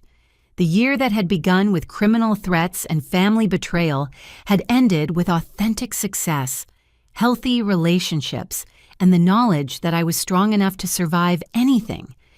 The dinner where my parents had called me useless felt like a lifetime ago, but I remembered it clearly because it had been the moment I stopped accepting their version of reality and started fighting for my own truth. That fight had been the most useful thing I'd ever done, not just for myself, but for everyone who had been helped by my family's cooperation with law enforcement and our commitment to building something honest from the wreckage of criminal deception. For anyone facing similar situations, my message would be simple: trust yourself, fight back, choose courage over convenience, build something authentic rather than impressive, and remember that being called useless by people who are using you is often the first step toward discovering your true value and potential. Thank you for following my journey through this difficult but ultimately transformative experience. I hope my story inspires you to recognize your own strength and make choices based on your values rather than other people's expectations or demands. If this story resonated with you, I'd love to hear about your own experiences with family challenges, financial difficulties, or situations where you had to choose between safety and integrity. Have you ever been in a situation where standing up for yourself felt dangerous but ultimately proved to be the right choice? How do you think families can better protect themselves from financial manipulation or criminal targeting? Please share this story with anyone who might benefit from hearing about the power of cooperation over submission when facing criminal threats. Like this content if it provided value to you, and subscribe for more stories about people who found strength in impossible circumstances. Remember, you have more courage than you realize, more options than criminals want you to know about, and more value than anyone who calls you useless could ever understand. Until next time, choose courage, choose truth, and choose to fight for the life you deserve.